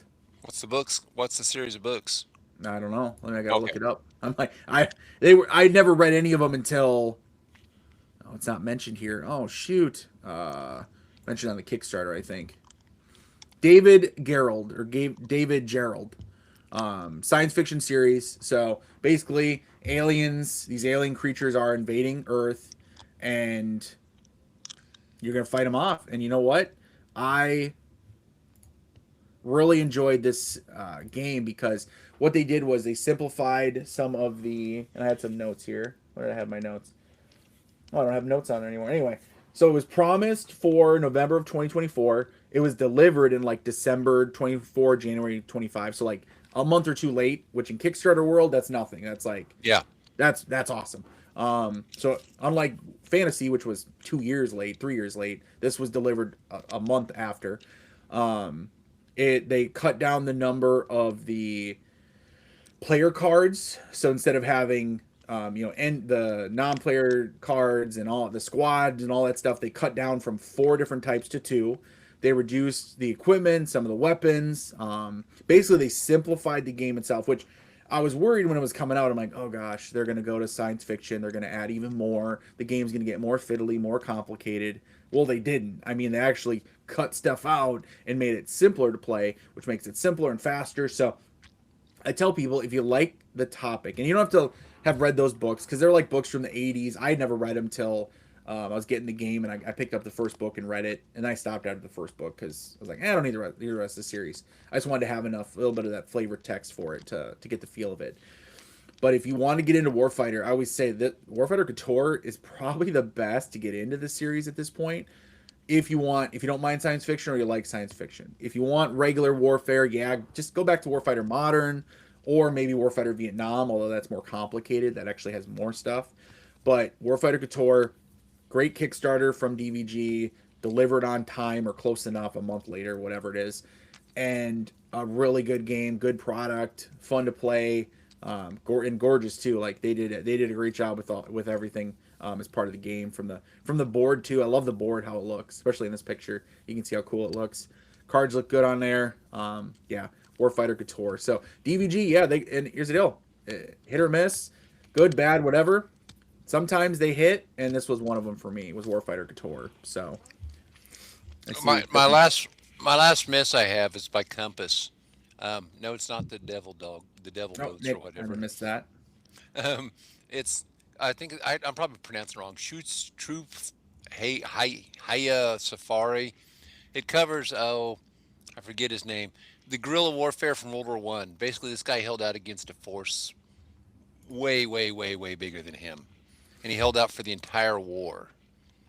And but the topic's fascinating. There's like 4 games on there, not a ton, but Which game we talking about? oh, go to the bottom of the list. Okay. Well, go up just a little bit. Right there. Shoots Troop Haya Oh, Safari. look at that. Yeah, and I can't even remember the guy's name. It's a hyphenated last name, Letor or something. The best game I found on it, which I've only played 2, was sadly enough because I don't have a high opinion of them, is the decision game folio games that are like $5 or whatever, $10. It was kind of fun, silly fun. I thought it did better than what this thing was looking like. So yeah, Tom and I was talking about how this is cool. There's not a lot of topics on this, and this was Dennis Bishop, I knew him from. He's passed away. He did a one with Victory Point Games Idi Amin and the war with Tanzania, and it was a pretty good game. And basically, they wanted to carry on his legacy. You know, this was his last game, and I thought that's pretty cool. Dennis, I liked his one game, and they're trying to do this right. And they had spent like 3 years on it. They said it said. Um, so yeah, so I got it. It's like it looked pretty, had decent look to the game. And then when I got it, I'd waited a couple months and I was getting ready to pull it out and I go, well, let me look at the comments.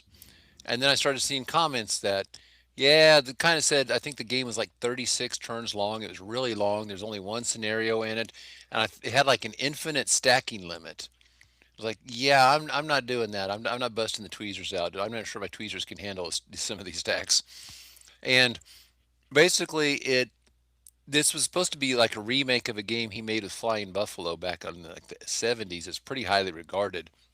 So I thought, man, you put Compass's quality with that, this is going to be a good game. But they deviated too far. That's where one of the guys referred to them as a puppy mill. That they're just cranking games out. They're just cranking Yeah. them out. They're not putting. And I go, well, whatever it was, they didn't put the time in to develop this because you don't see any of these comments about the original game. So I was like, I'm getting rid of this thing while I can. And the comments still haven't. I was just a couple comments like, it's okay game, but there's not really overwhelming comments. Good, most of them are just kind of little more negative on the. Yeah, it's too long, blah blah blah. So that was my last turkey with. And Compass is big on that. I pass on almost all theirs, but I do have one on my good list. So Okay. All right. that's the end of Um. my turkeys. My geek list has a few more, but they're Yeah. close enough to other games. So I'm not going to re-talk about them. You get the idea, right? Yeah. Here's one. So I'll cover. I have one left of my bad, and then I'm done. And again, there's more I could talk about, but I'll just end with this one for me, and then Judd, we'll go over to you, and you can talk about whatever you got left you want to talk about. But Okay. for bad, and this is leaving the world of wargaming and going to. Dun, dun, dun, hang on, guys, give me a second. Oh man, this one was so disappointing, and although I mine could be a lot worse. So Day Night Z by Creating Games. So this was a zombie game, survival horror board game with miniatures and a post-apocalyptic open world to explore. Hate the day, fear the night.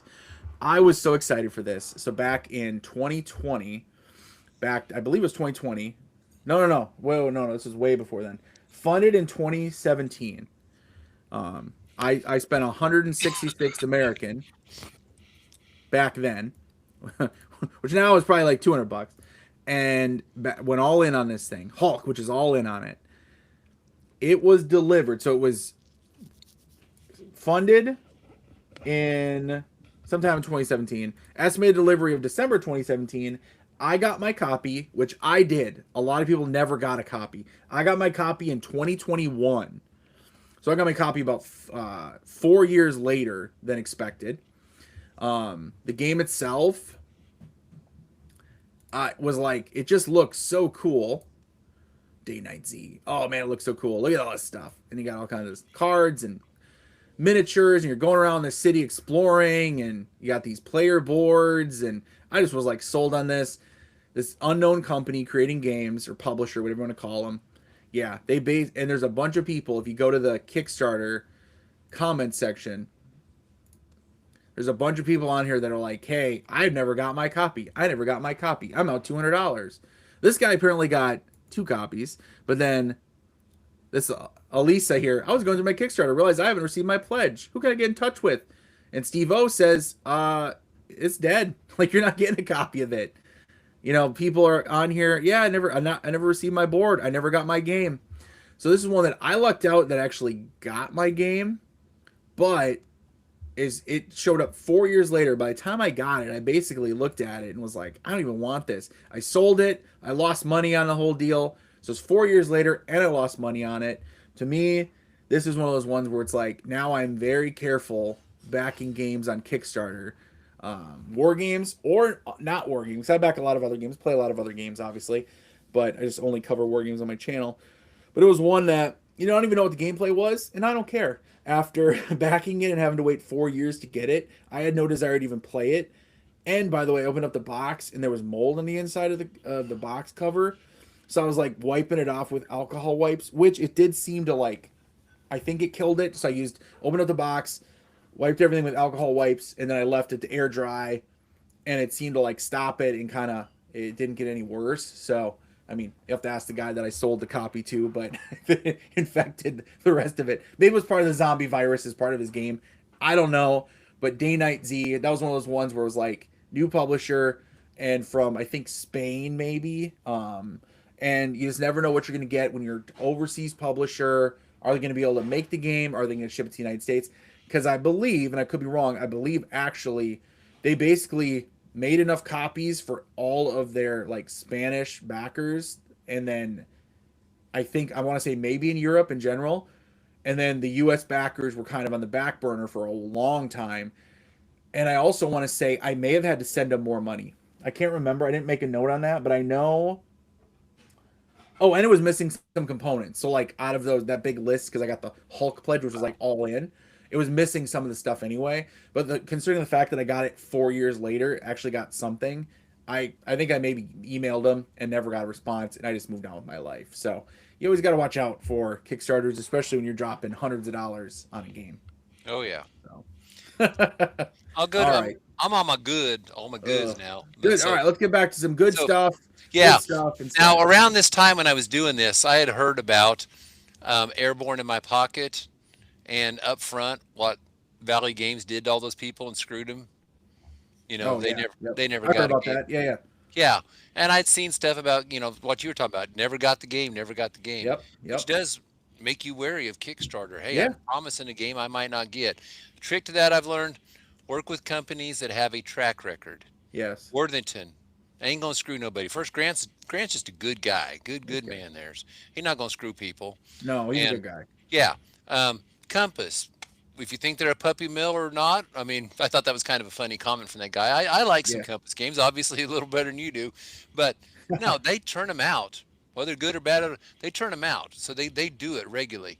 So that's the trick: is catch the companies, and don't be afraid of I might miss out, because if a game is a runaway hit, they will make it again. They love the Yeah. money. And my example is Cthulhu Death May Die. I hadn't even heard of it when Aaron taught it to me, but that thing was such a monster. They ran it again. Um, they run stuff all the time on it. So I mean, Nemo's War, Victory Point Games, they ran it twice. The the Gettysburg game by Herman Luttman with Flying Pig, they've done that same game 3 times. So if a game's a hit, you ain't going to miss it. You can probably buy it retail. Just be patient. Like I say, most of you got tons and tons of unplayed games. Just keep playing them and be patient if you're worried about losing the money. But Yep. my game was, I saw this. I think I'd backed something by Worthington, and then it said, you might also be interested in, and it's Airborne Commander. Ooh. Let me pull that up here. I was just looking at it actually. I was like, ooh, Airborne Now, Commander. I bet it's the one he's talking about. Yeah. yeah, I had never heard of the company. That's it. The Stratamax.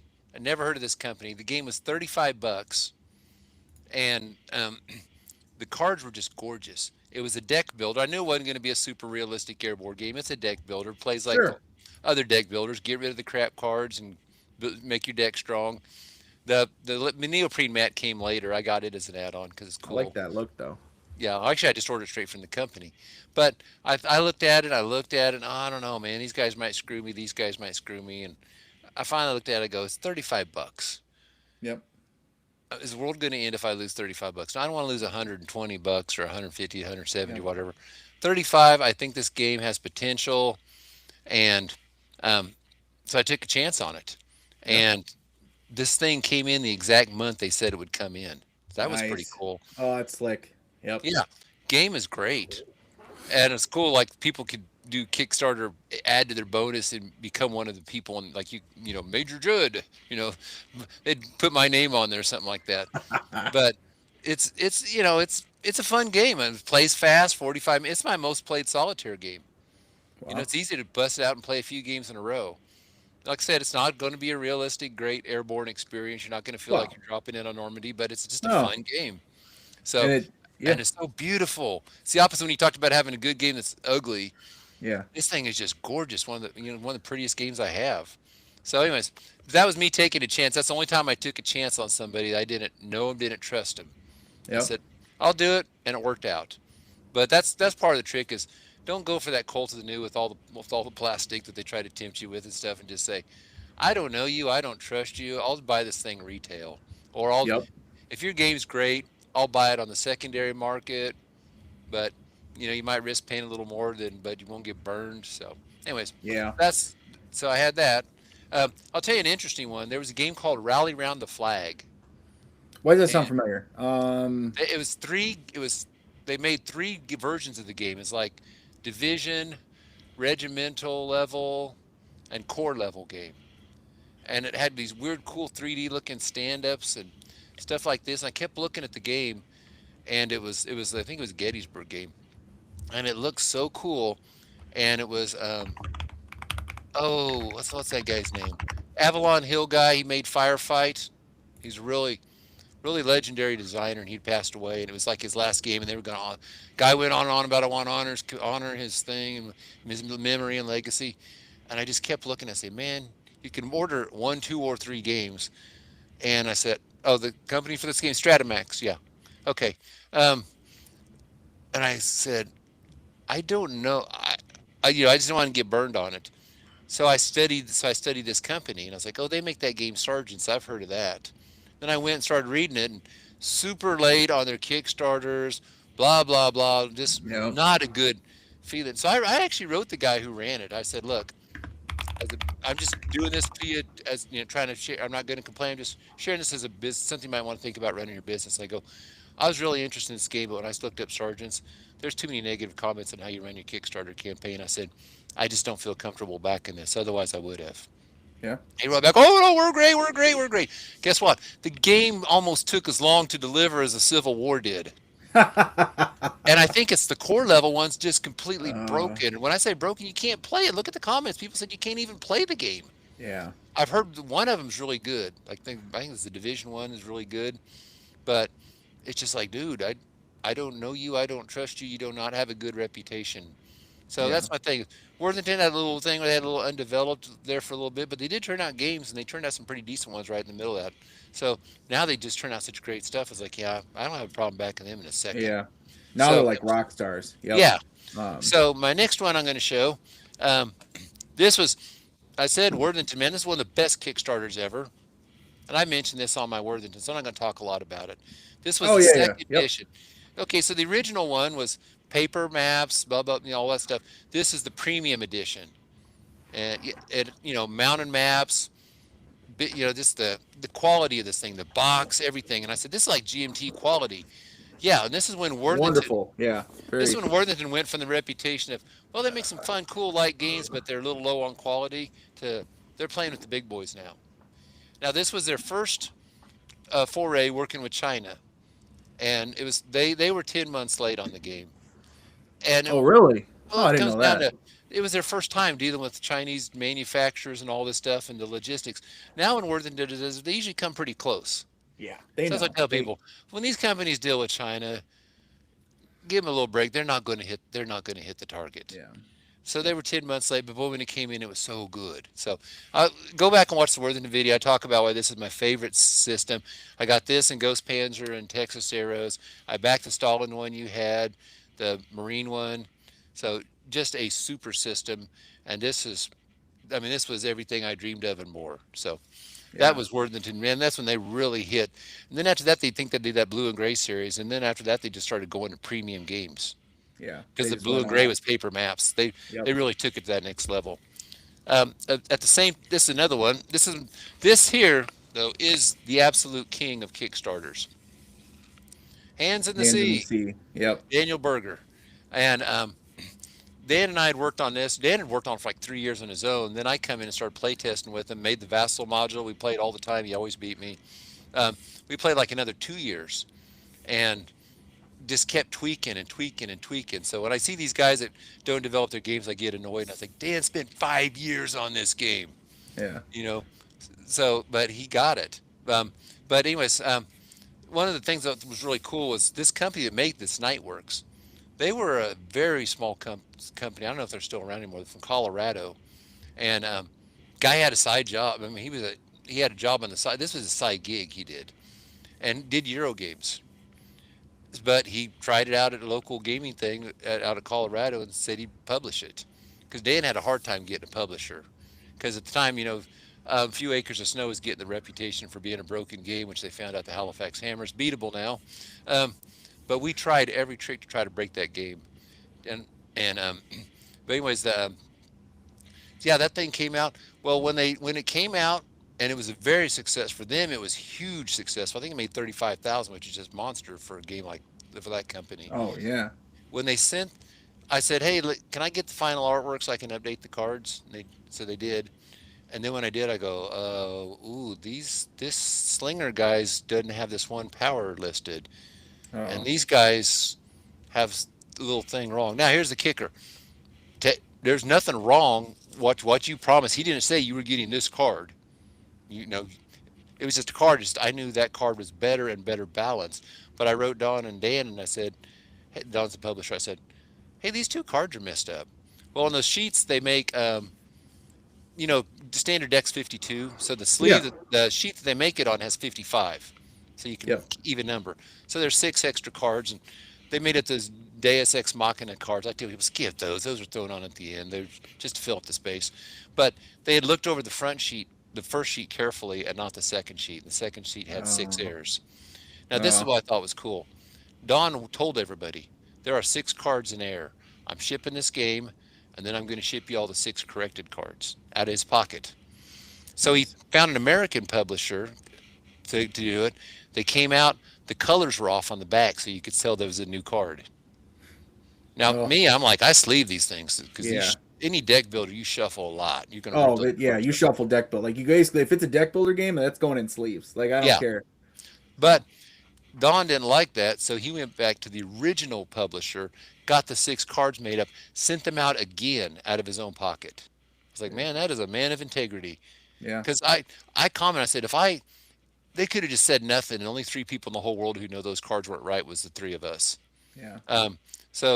But yeah, I thought, and that's really cool. Then he made it. It did so well. He did a second edition. I think it made 70,000 because all the people realized. Because I'd been like a carnival barker for this game. I'd write these big AARs and stick them on the what games have you played, and Yep. I was really piling on the drama and all this stuff. People's like, this game sounds so cool. I want to get this game. Yep. So anyway, so yeah, it did really really well. And then it's who is it? Phalanx, I think, made a new edition. I didn't get it. I mean, I loved what they did with the cards. They made everything smoother, easier, connections and stuff to figure out. But map's ugly. But Yeah. also, I have the game. This is my baby. When this You thing got came your out, Dan had art that he couldn't use legally. We was using it for our playtest. So then they got their own artist, and it has a very cool, very colorful game. So this was like, oh, this thing's more beautiful than I can imagine. And it's one of my 2 favorite games of all time. So, and what was cool was I can this game. tell. Yeah, this game was 9 months late. Hey, small guy from Colorado doing Yeah. this stuff. So yeah, this came out in 3 consecutive days. I got Band of Brothers, this, and then Festoon Europa, a game by decision that I love. Yep. Just boom, boom, boom, just back to back to back. And I go, that's like the Jeez. greatest week of wargaming of my life. Everything came at once. Well, you Um, mentioned new editions, reprinting, and games that don't have FOMO. If you're really worried, either you can get it aftermarket or if Vassal's Law. So Tom Vassal, economist, like Dice Tower, he's got Vassal's Law, which is if a game is that popular, it will be reprinted. Yes, in wargaming, it's a little harder just because there's much smaller publishers and much smaller print runs. But still, you see games get reprinted all the time, even in wargaming. So don't worry. If you don't get a copy right away, you'll probably get one eventually. So Worthington has made 3 editions of Band of Brothers. That's their most popular game by yeah, far. yeah, When when Rob made Galaxy Command, the number of Ugh. the number of orders that was on there, the number of backers at that Yeah, time, which there wasn't a ton of games for by them, but sure. it was that had the most backers of any Worthington Kickstarter. It was like $25 game or something. It's pretty. So Yeah. that's a lot. Well, I sent Rob. I said, "Hey, congratulations! Enjoy it while it lasts." And I sent him a picture and it said, "Arrows is coming," and it had the date and it was Texas Arrows by. He's Yep, like, yep. "Yeah, once Band of Brothers gets on Kickstarter, it's going to shatter all the records." So, my next cool one was I missed on the first edition, and So, but I got the second. They just reprinted it. This is another Oh one. yeah, If it's popular, they will make it again. Vassal's They did, Law. yeah, Vassal's Law. it's right. Um, so yeah, it's Nemo's War. I Yep. had the old desktop publishing folio quality one.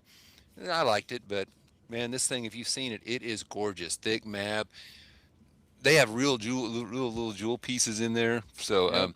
yeah, it's That the submarine's plastic. It's that is the type of game that is mentioned on, and I talk about it a lot because I do like to watch the channel, and they have a lot of good content. They're super, super popular. The Dice Tower, mhm. Nemo's War, that's an example of a game that you'll see mentioned and recommended. I think it's Z Garcia. He's one of the Dice Tower guys, works for them. He talks about Nemo's War. He puts it on his top 100 of all time list. Like, Nemo's War is one of those ones. There's a few others, Memoir 44. Those games actually are so popular, they get mentioned on like Dice Tower. They get mentioned in general hobby stuff. That's not just like only us war gamers. That's like everybody. Anybody who's Yeah. in hobby wargaming, they talk about Nemo's War as one of them. So, Every year, the Solitaire Gamers Guild group puts out the individuals yep, that put out their top 20. You will see this on a lot of, and I don't yeah, know if it's the most or not because a lot of them are Euro games and I don't follow that stuff. They all look the same to me. But from amongst the games I play, it's far and away the most popular that hits those. yep, But the cool thing was, I thought, you already have the artwork done. This thing shouldn't take that long. yeah. You already made the connections in China. You already know what you're doing. And they had like it was going to take a year to come out. And I was like, okay, it came out like in 5 months. So I accused the Emmerich of doing the Scotty from Star Trek, where he says, it's going to take 14 Like, weeks, Captain, but I think I can yep, have it for you in 2. So that's pretty smart. It keeps everybody happy because I've yep, never seen anybody come that far under a Kickstarter. 'Cause I thought this yeah. shouldn't be that hard to do. And yeah, just love this game. I play it every year. There's a really neat app on there to help you keep score, so you don't have to fiddle around with the score stuff. And then Oh, nice. you can hit the different motives and say, "Ooh, if I was this motive," because there's a place in the game where you can change motives. Ooh, I'd be getting 100 more points if I was on this motive. So it's just I I don't know if it's for all of them. I have an Apple phone, but it's on there. It's called Nemo Calculator. Okay. But yeah, blast of a game. This is the only game that ever made me want to go out and buy a nonfiction book. I've got war games that I want to read on, but I bought Oh 20,000 yeah. Leagues Under the Sea and I got the really good. Basically, with that game, be sure you get the right translation, or that book, get the right translation. The guy's French, but Yep. yeah, the one by the Naval Institute or whatever is really, really good because the original one that came out way back when left a lot out of it. Like, that sucks. But Say, anyways, Nemo's War. That's not twenty Jules thousand Verne, is leagues. it? Yeah, 20,000 Leagues Under the Sea. Yeah. Okay, yeah, yeah. Jules Verne. Okay, yeah, because I haven't read that. I've read Journey to the Center of the Earth before from him. So, Yeah. Um, so yeah, that was the that was one that's like, well, that's a no-brainer. They're going to deliver. They've already got everything done.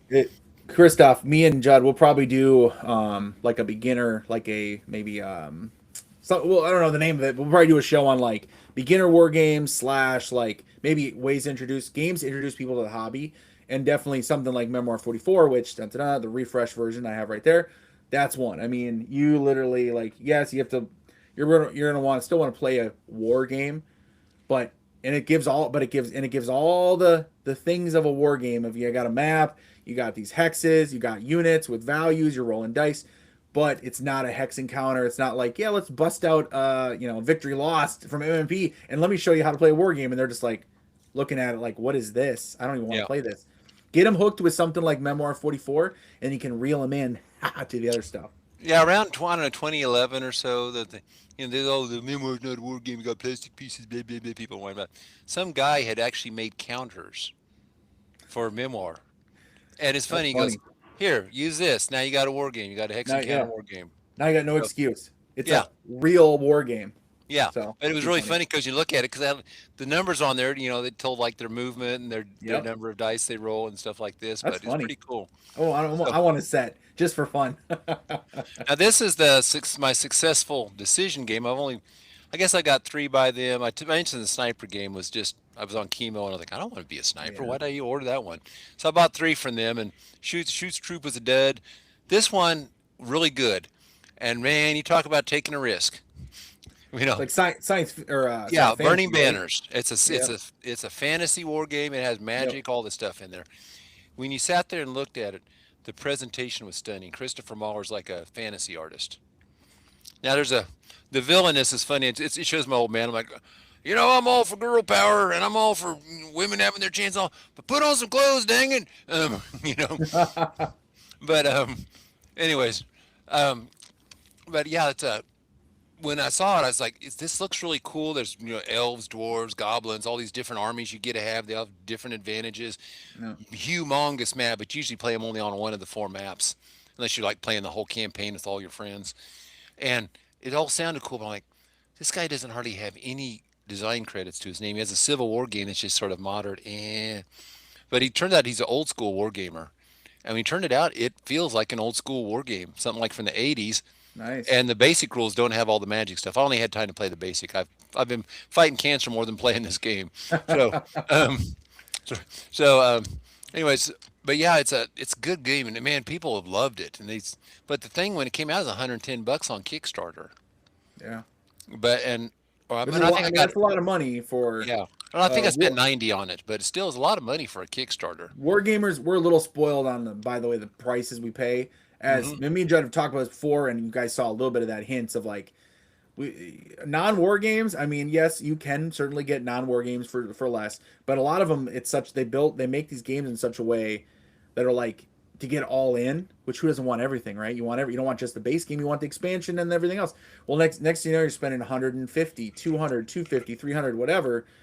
War games, when we have a game that's like $100, people freak out. I can't believe it's $100. It's like, yeah, we're kind of lucky. By the way, you're gonna get more playtime for your money probably in a war game than you are in a regular hobby Hmm. war game, board game in general too. Trust me. But anyway, mini Rusty, rant. they are getting ready to launch another Kickstarter on this. I heard they're working on expansion. I'm not sure I'll get the expansion because I got plenty of game to work through right now.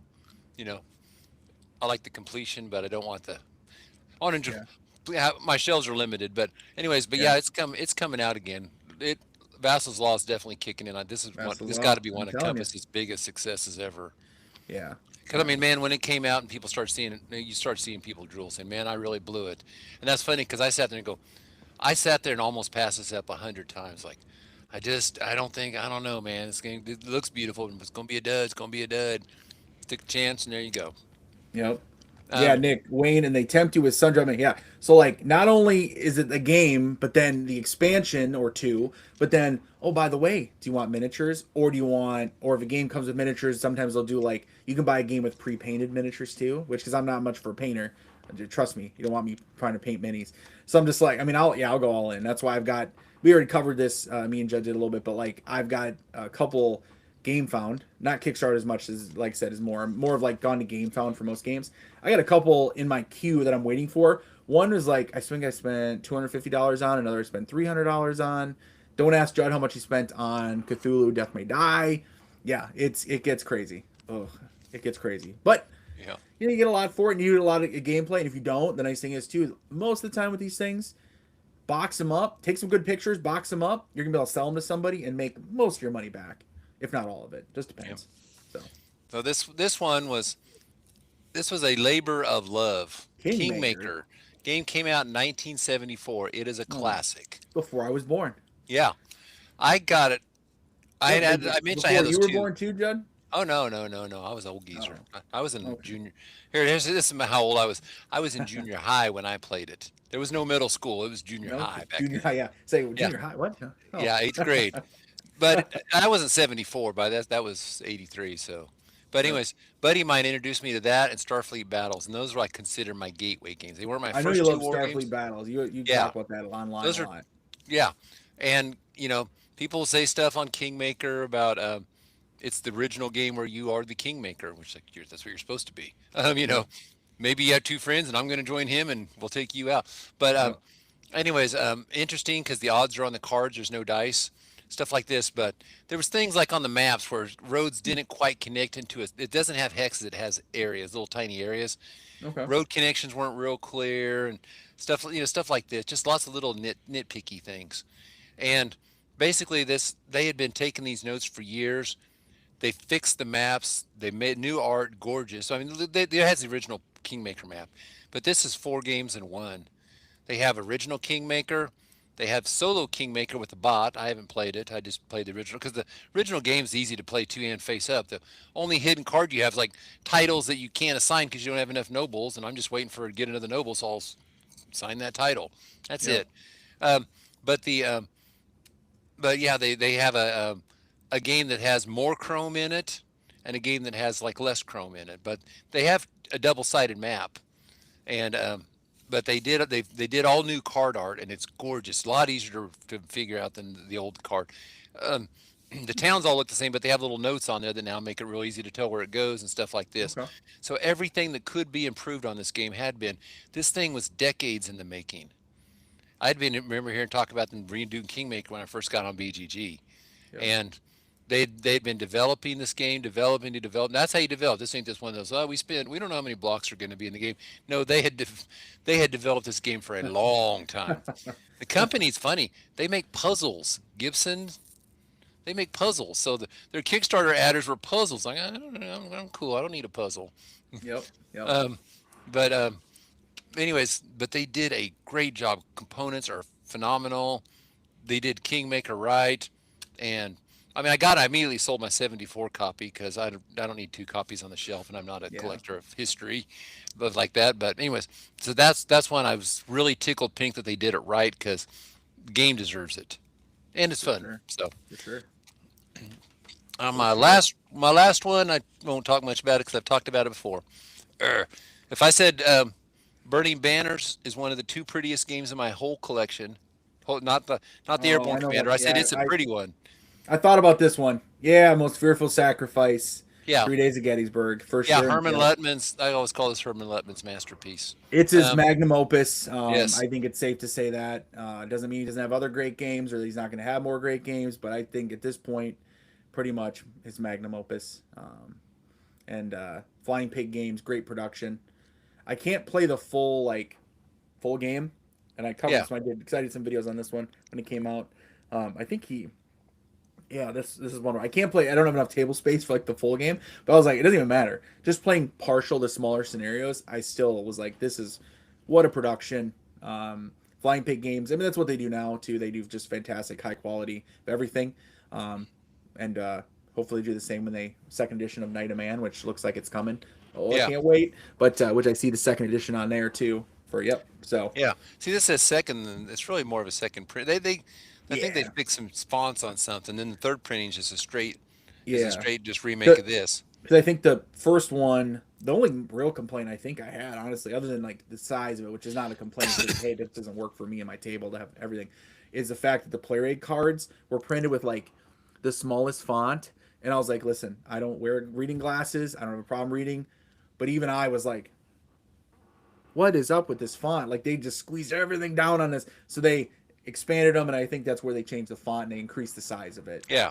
And then So the next one was just they got it perfect. They did I think they made an upgrade kit for that too. But yeah, yeah, they did Rick Barber's maps. Rick yeah, Barber, rest in peace, Rick. Great, did such lovely, beautiful American Civil War maps that just were like evocative of the time period. And love them or hate them. And some of the maps people don't like them because they're a little busy or this or that. I don't care. I love the look of them yep. personally.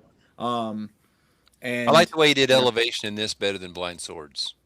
A little easier for me to it's follow. what's the difference on this one versus Blind I Swords? I think can't Blind Swords remember. had the number, just had the actual elevation. And this he Yeah. put like 1, 2, 3, 4, 5, so it was easy to tell. Five Oh, I minus three, I got gotcha. a 2 elevation jump on you. Yep.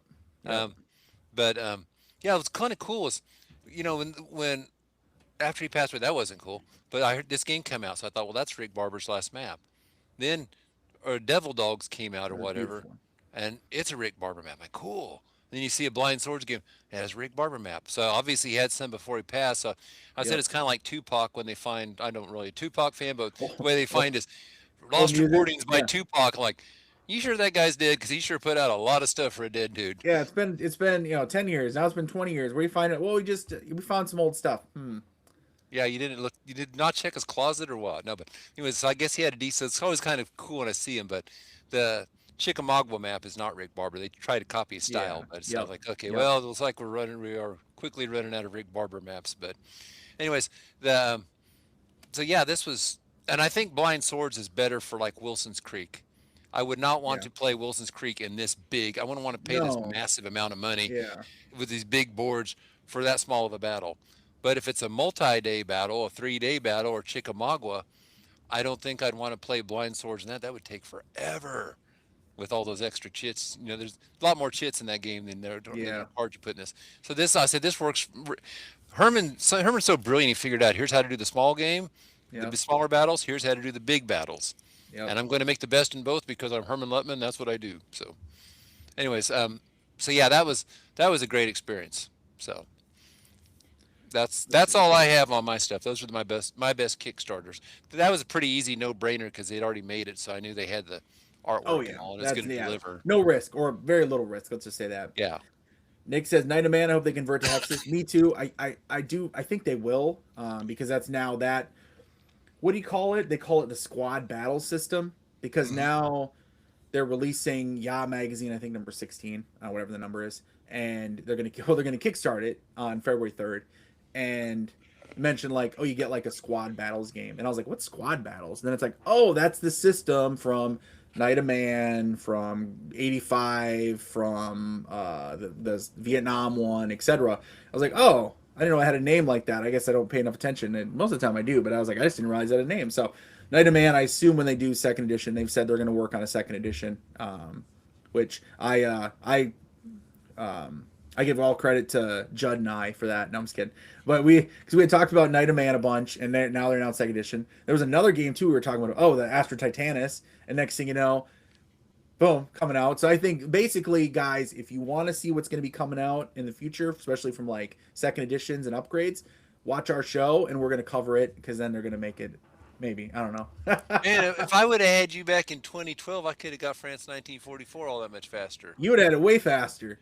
We Yeah, should have. bug We Mark should Herman have. all the time about that game. He's like, it's not going to happen. It's not going to Not gonna happen. happen. Not gonna happen. Then And John then it did. Grans got on board, and boom, it happened. So I was like, if I'd have had you back then, Hey, so we're a team now. So, old school Meeple and Christoph both talking about. So there's one that is coming, I think, to Kickstarter or backer kit. So the same idea is another Herman Lutman game, Forlorn Hope, which is push your luck, but in World War One.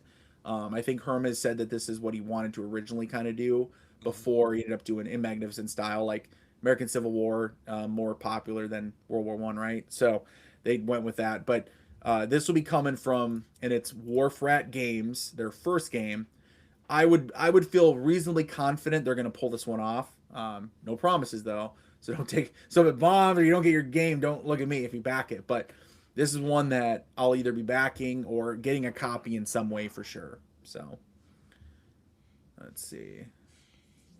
Wish Flying Pig would ship to Canada. Had to get Most Fearful Sacrifice from Greece. That's a bummer. Its shipping's tough nowadays though. I'm Yeah, not that I'll say one thing about that. That's one of that might be the heaviest game I own. for like actual, yeah, like weight. One It game. is. Now It's my Tide of Iron box has like 2 expansions in it, so it's like 45 pounds or something. yeah, But yeah. but just a single game by itself, the way it ships, sucker weighs a bunch. This Field Commander Robert E. Lee has got to be close because like this is all like it's not like, well, it's this much insert, right, Wayne? No, it's in. There's a insert about this big, and the rest is like counters and mounted map boards. I mean, it is heavy. Yeah, Field Commander Napoleon was pretty big. It had like 9 mounted boards in it too. So, In the box. hey Wayne, have you got or do you have any Kickstarters you backed you're waiting on? For I'm waiting on. Yeah, anything active? Um, let's see. Oh wait, I do. Yeah, you got the same one I do. We Oh, put we both got. Yeah, I'm pulling it up. I'm pulling it right now. Oh, the American Revolution one, right? American Oh, Revolution and yeah, I Washington didn't. I Secret didn't get American Revolution. I got the war going on Washington or Spy Ring. Washington Secret Service. Sorry, yeah, yeah. Yeah, So I think we both did Washington Secret Service.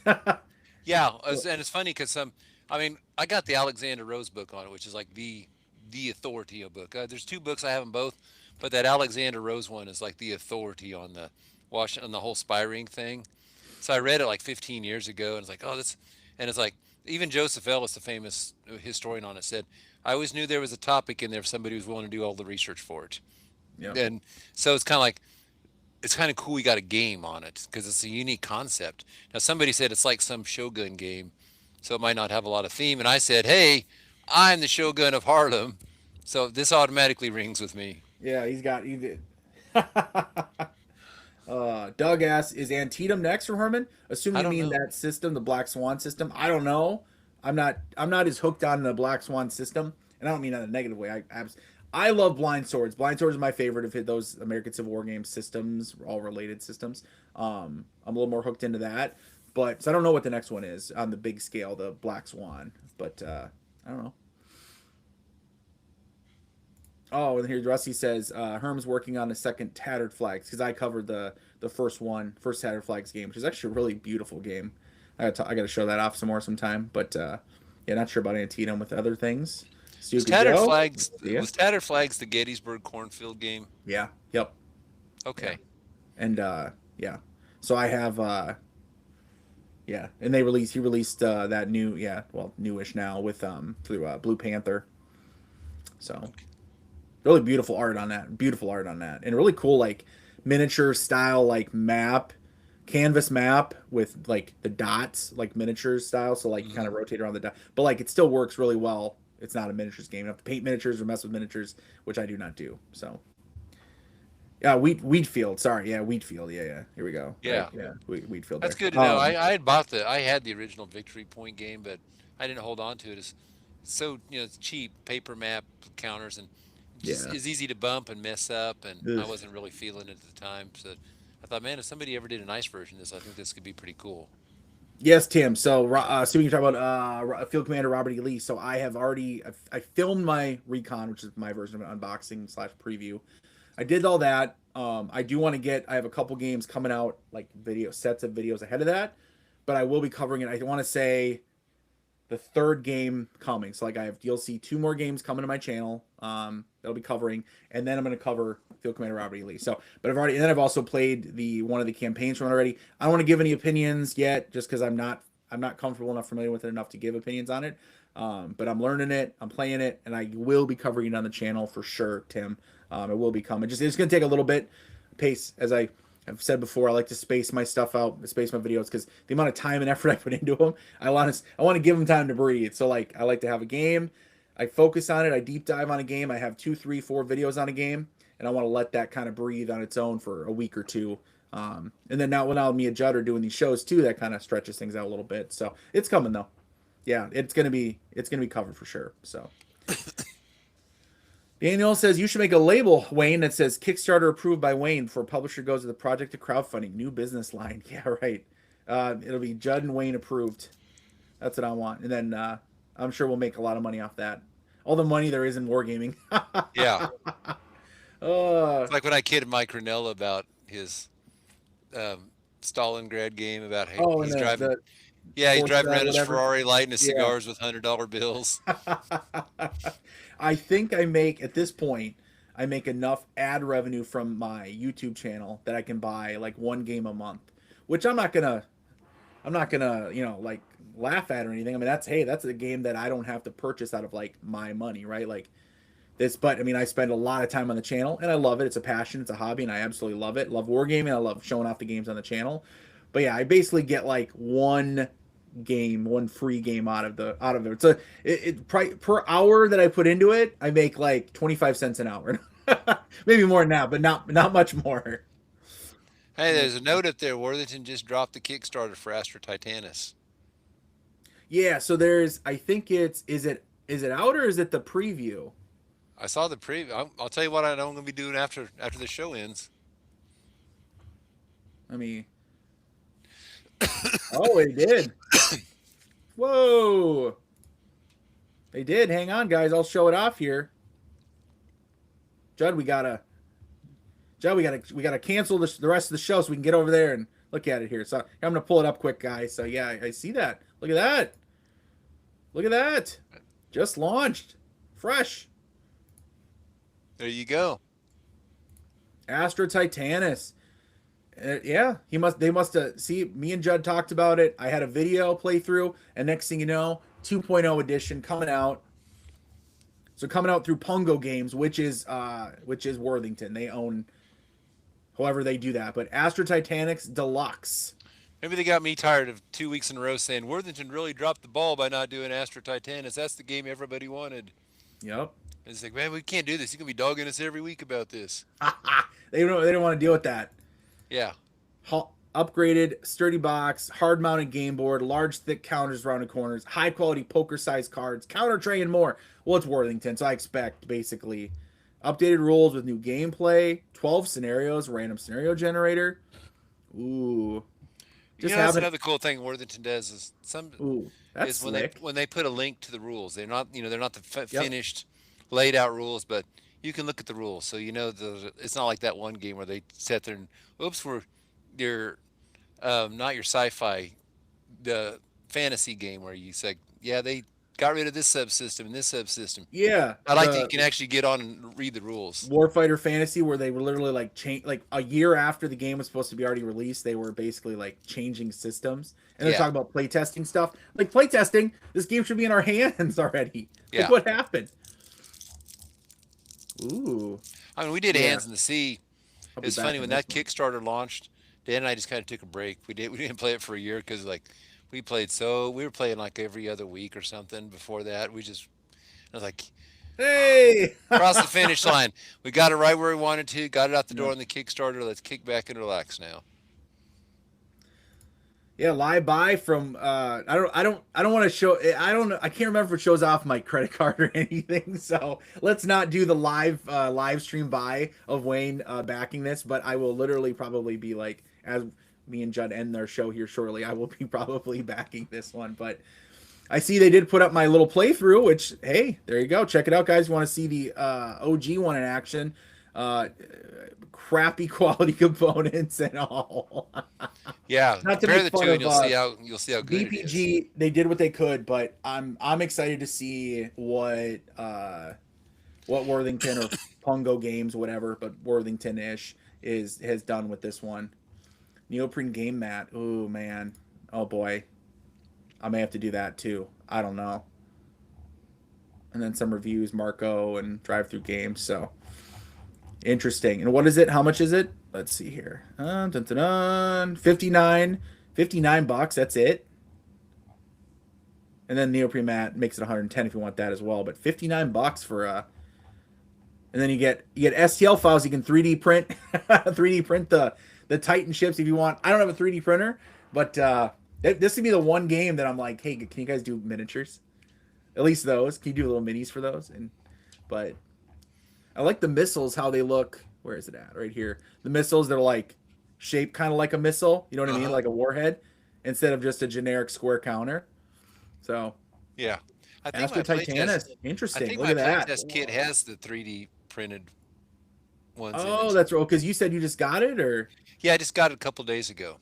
okay. Yep. So you So, guys can fine tune it so that way when this game is coming, you know what I mean? Like oh yeah, they'll have it all dialed in. Which and here's the deal. I mean, the game already exists, so like it's not like we're starting from scratch with it, right? yeah. You already know But the first whatever 5 or 6 scenarios are good to go. yeah, yeah. Wow, good call. And whoever was like, hey, by the way, Astro Titanus is out here. Good call on that. It's funny. That's I saw that I have a bunch of emails, but like I try not to check my emails when I'm doing the show. But I was like, man, I got a bunch of emails coming in. Yeah, half of them I think are is Worthington saying, hey, by the way, hey, by the way, hey, by the Yeah. way.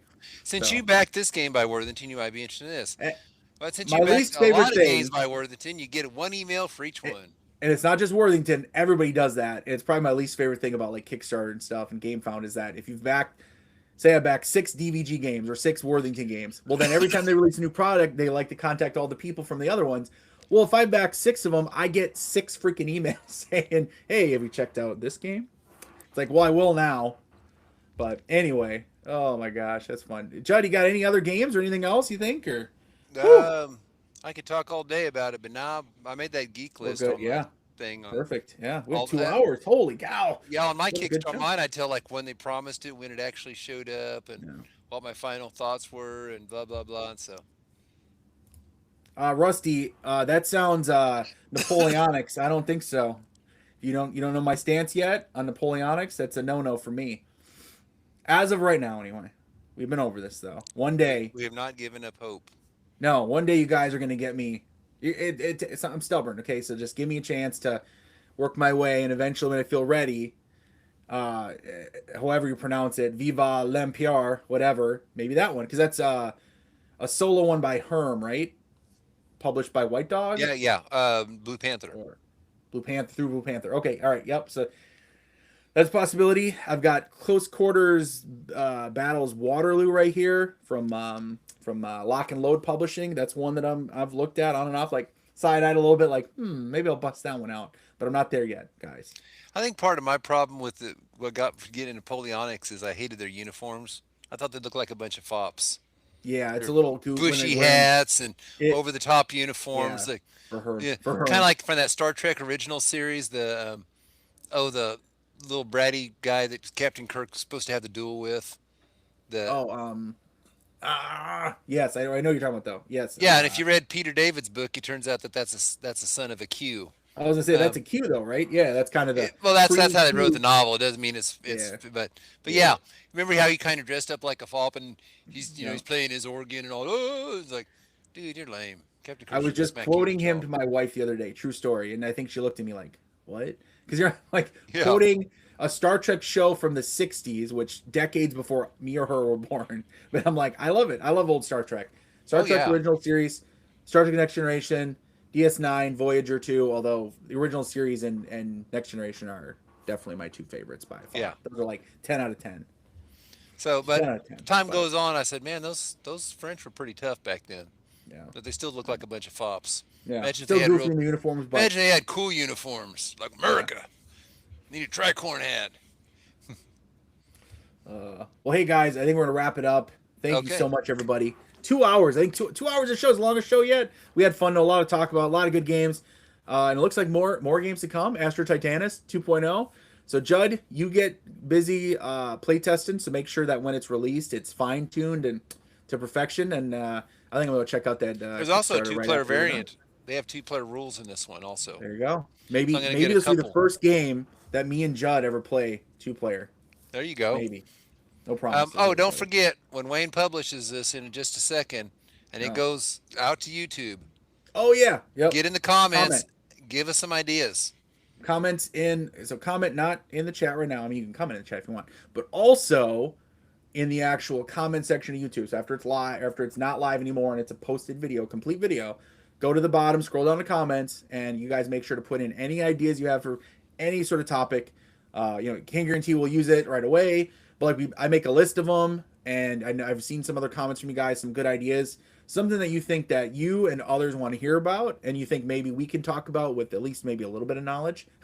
I've seen a couple ideas that I was like, they know us. I don't think maybe Judd could talk about it, but I can't. So like maybe that's not a good show for us. It'd be the Judd show, which not a bad idea, but yeah. So make sure it's a good topic that lots of people are interested in. But thank you so much, guys. We could Thank even you. do a Euro show because I Yeah, only have a few I like, but I'd have an awful lot on the hate section. yeah. And So we could. get me started on Agricola. Oh, I have gosh. much to say about that. I have an hour's worth of hate to spew at that game. Yep. Yeah, yeah. Hey, there's some good ones out there. Some great Lord of the Rings, the card game. I'm getting back into it, guys. I won't cover it on my channel. Don't worry, I'm sticking to war games with my channel. But oh man, I've been having a blast on my second desk as Judd, which Judd inspired me to get. So Hey, Paul, something to Nick, check out is Rusty. check out your game if you have very many games on intellectual properties like Lord of the Rings, Star Yeah, Trek. yep, Could be books, books, games. That could be yeah, a potentially fun list. People yeah. don't think they have a lot until they start looking at their collections. They realize, yeah, I do. So No, it starts adding up. It's like, wait a second, there's some good stuff out here. So, yeah, but I mean, there's a zillion games on Tolkien. Felt oh like yeah, sometimes I played them all because my friend Aaron has them all. I can't do it, Daniel. I don't play any of them. I wouldn't have anything to say. I'd be sitting here for an hour and a half as Judd's talking, which I love And Judd. I'm But, weak on it because I don't play the games in French. People are like, where is La Bastille? Blah, blah, blah, blah. I said, I can't even yeah, say that word, let alone play the game. yeah, like It's I like, don't think so. But Command and Colors, Napoleonics. I played every scenario from it. That's my life's bragging point. And, I got the blog game, got a few others, but I know the history, but yep, I can, we did that on Ham Tag once, and a lot of people, where's this? And I was like, we said we're doing our favorites. Yeah. We're not big, and we said at the beginning, we're not big Napoleonic gamers. Yep. Yep. For sure. So anyway, it's time to go. It's getting longer than a Minnesota goodbye. Great show, everybody. And comment after everything's posted up and let us know some ideas. But otherwise, see you guys later.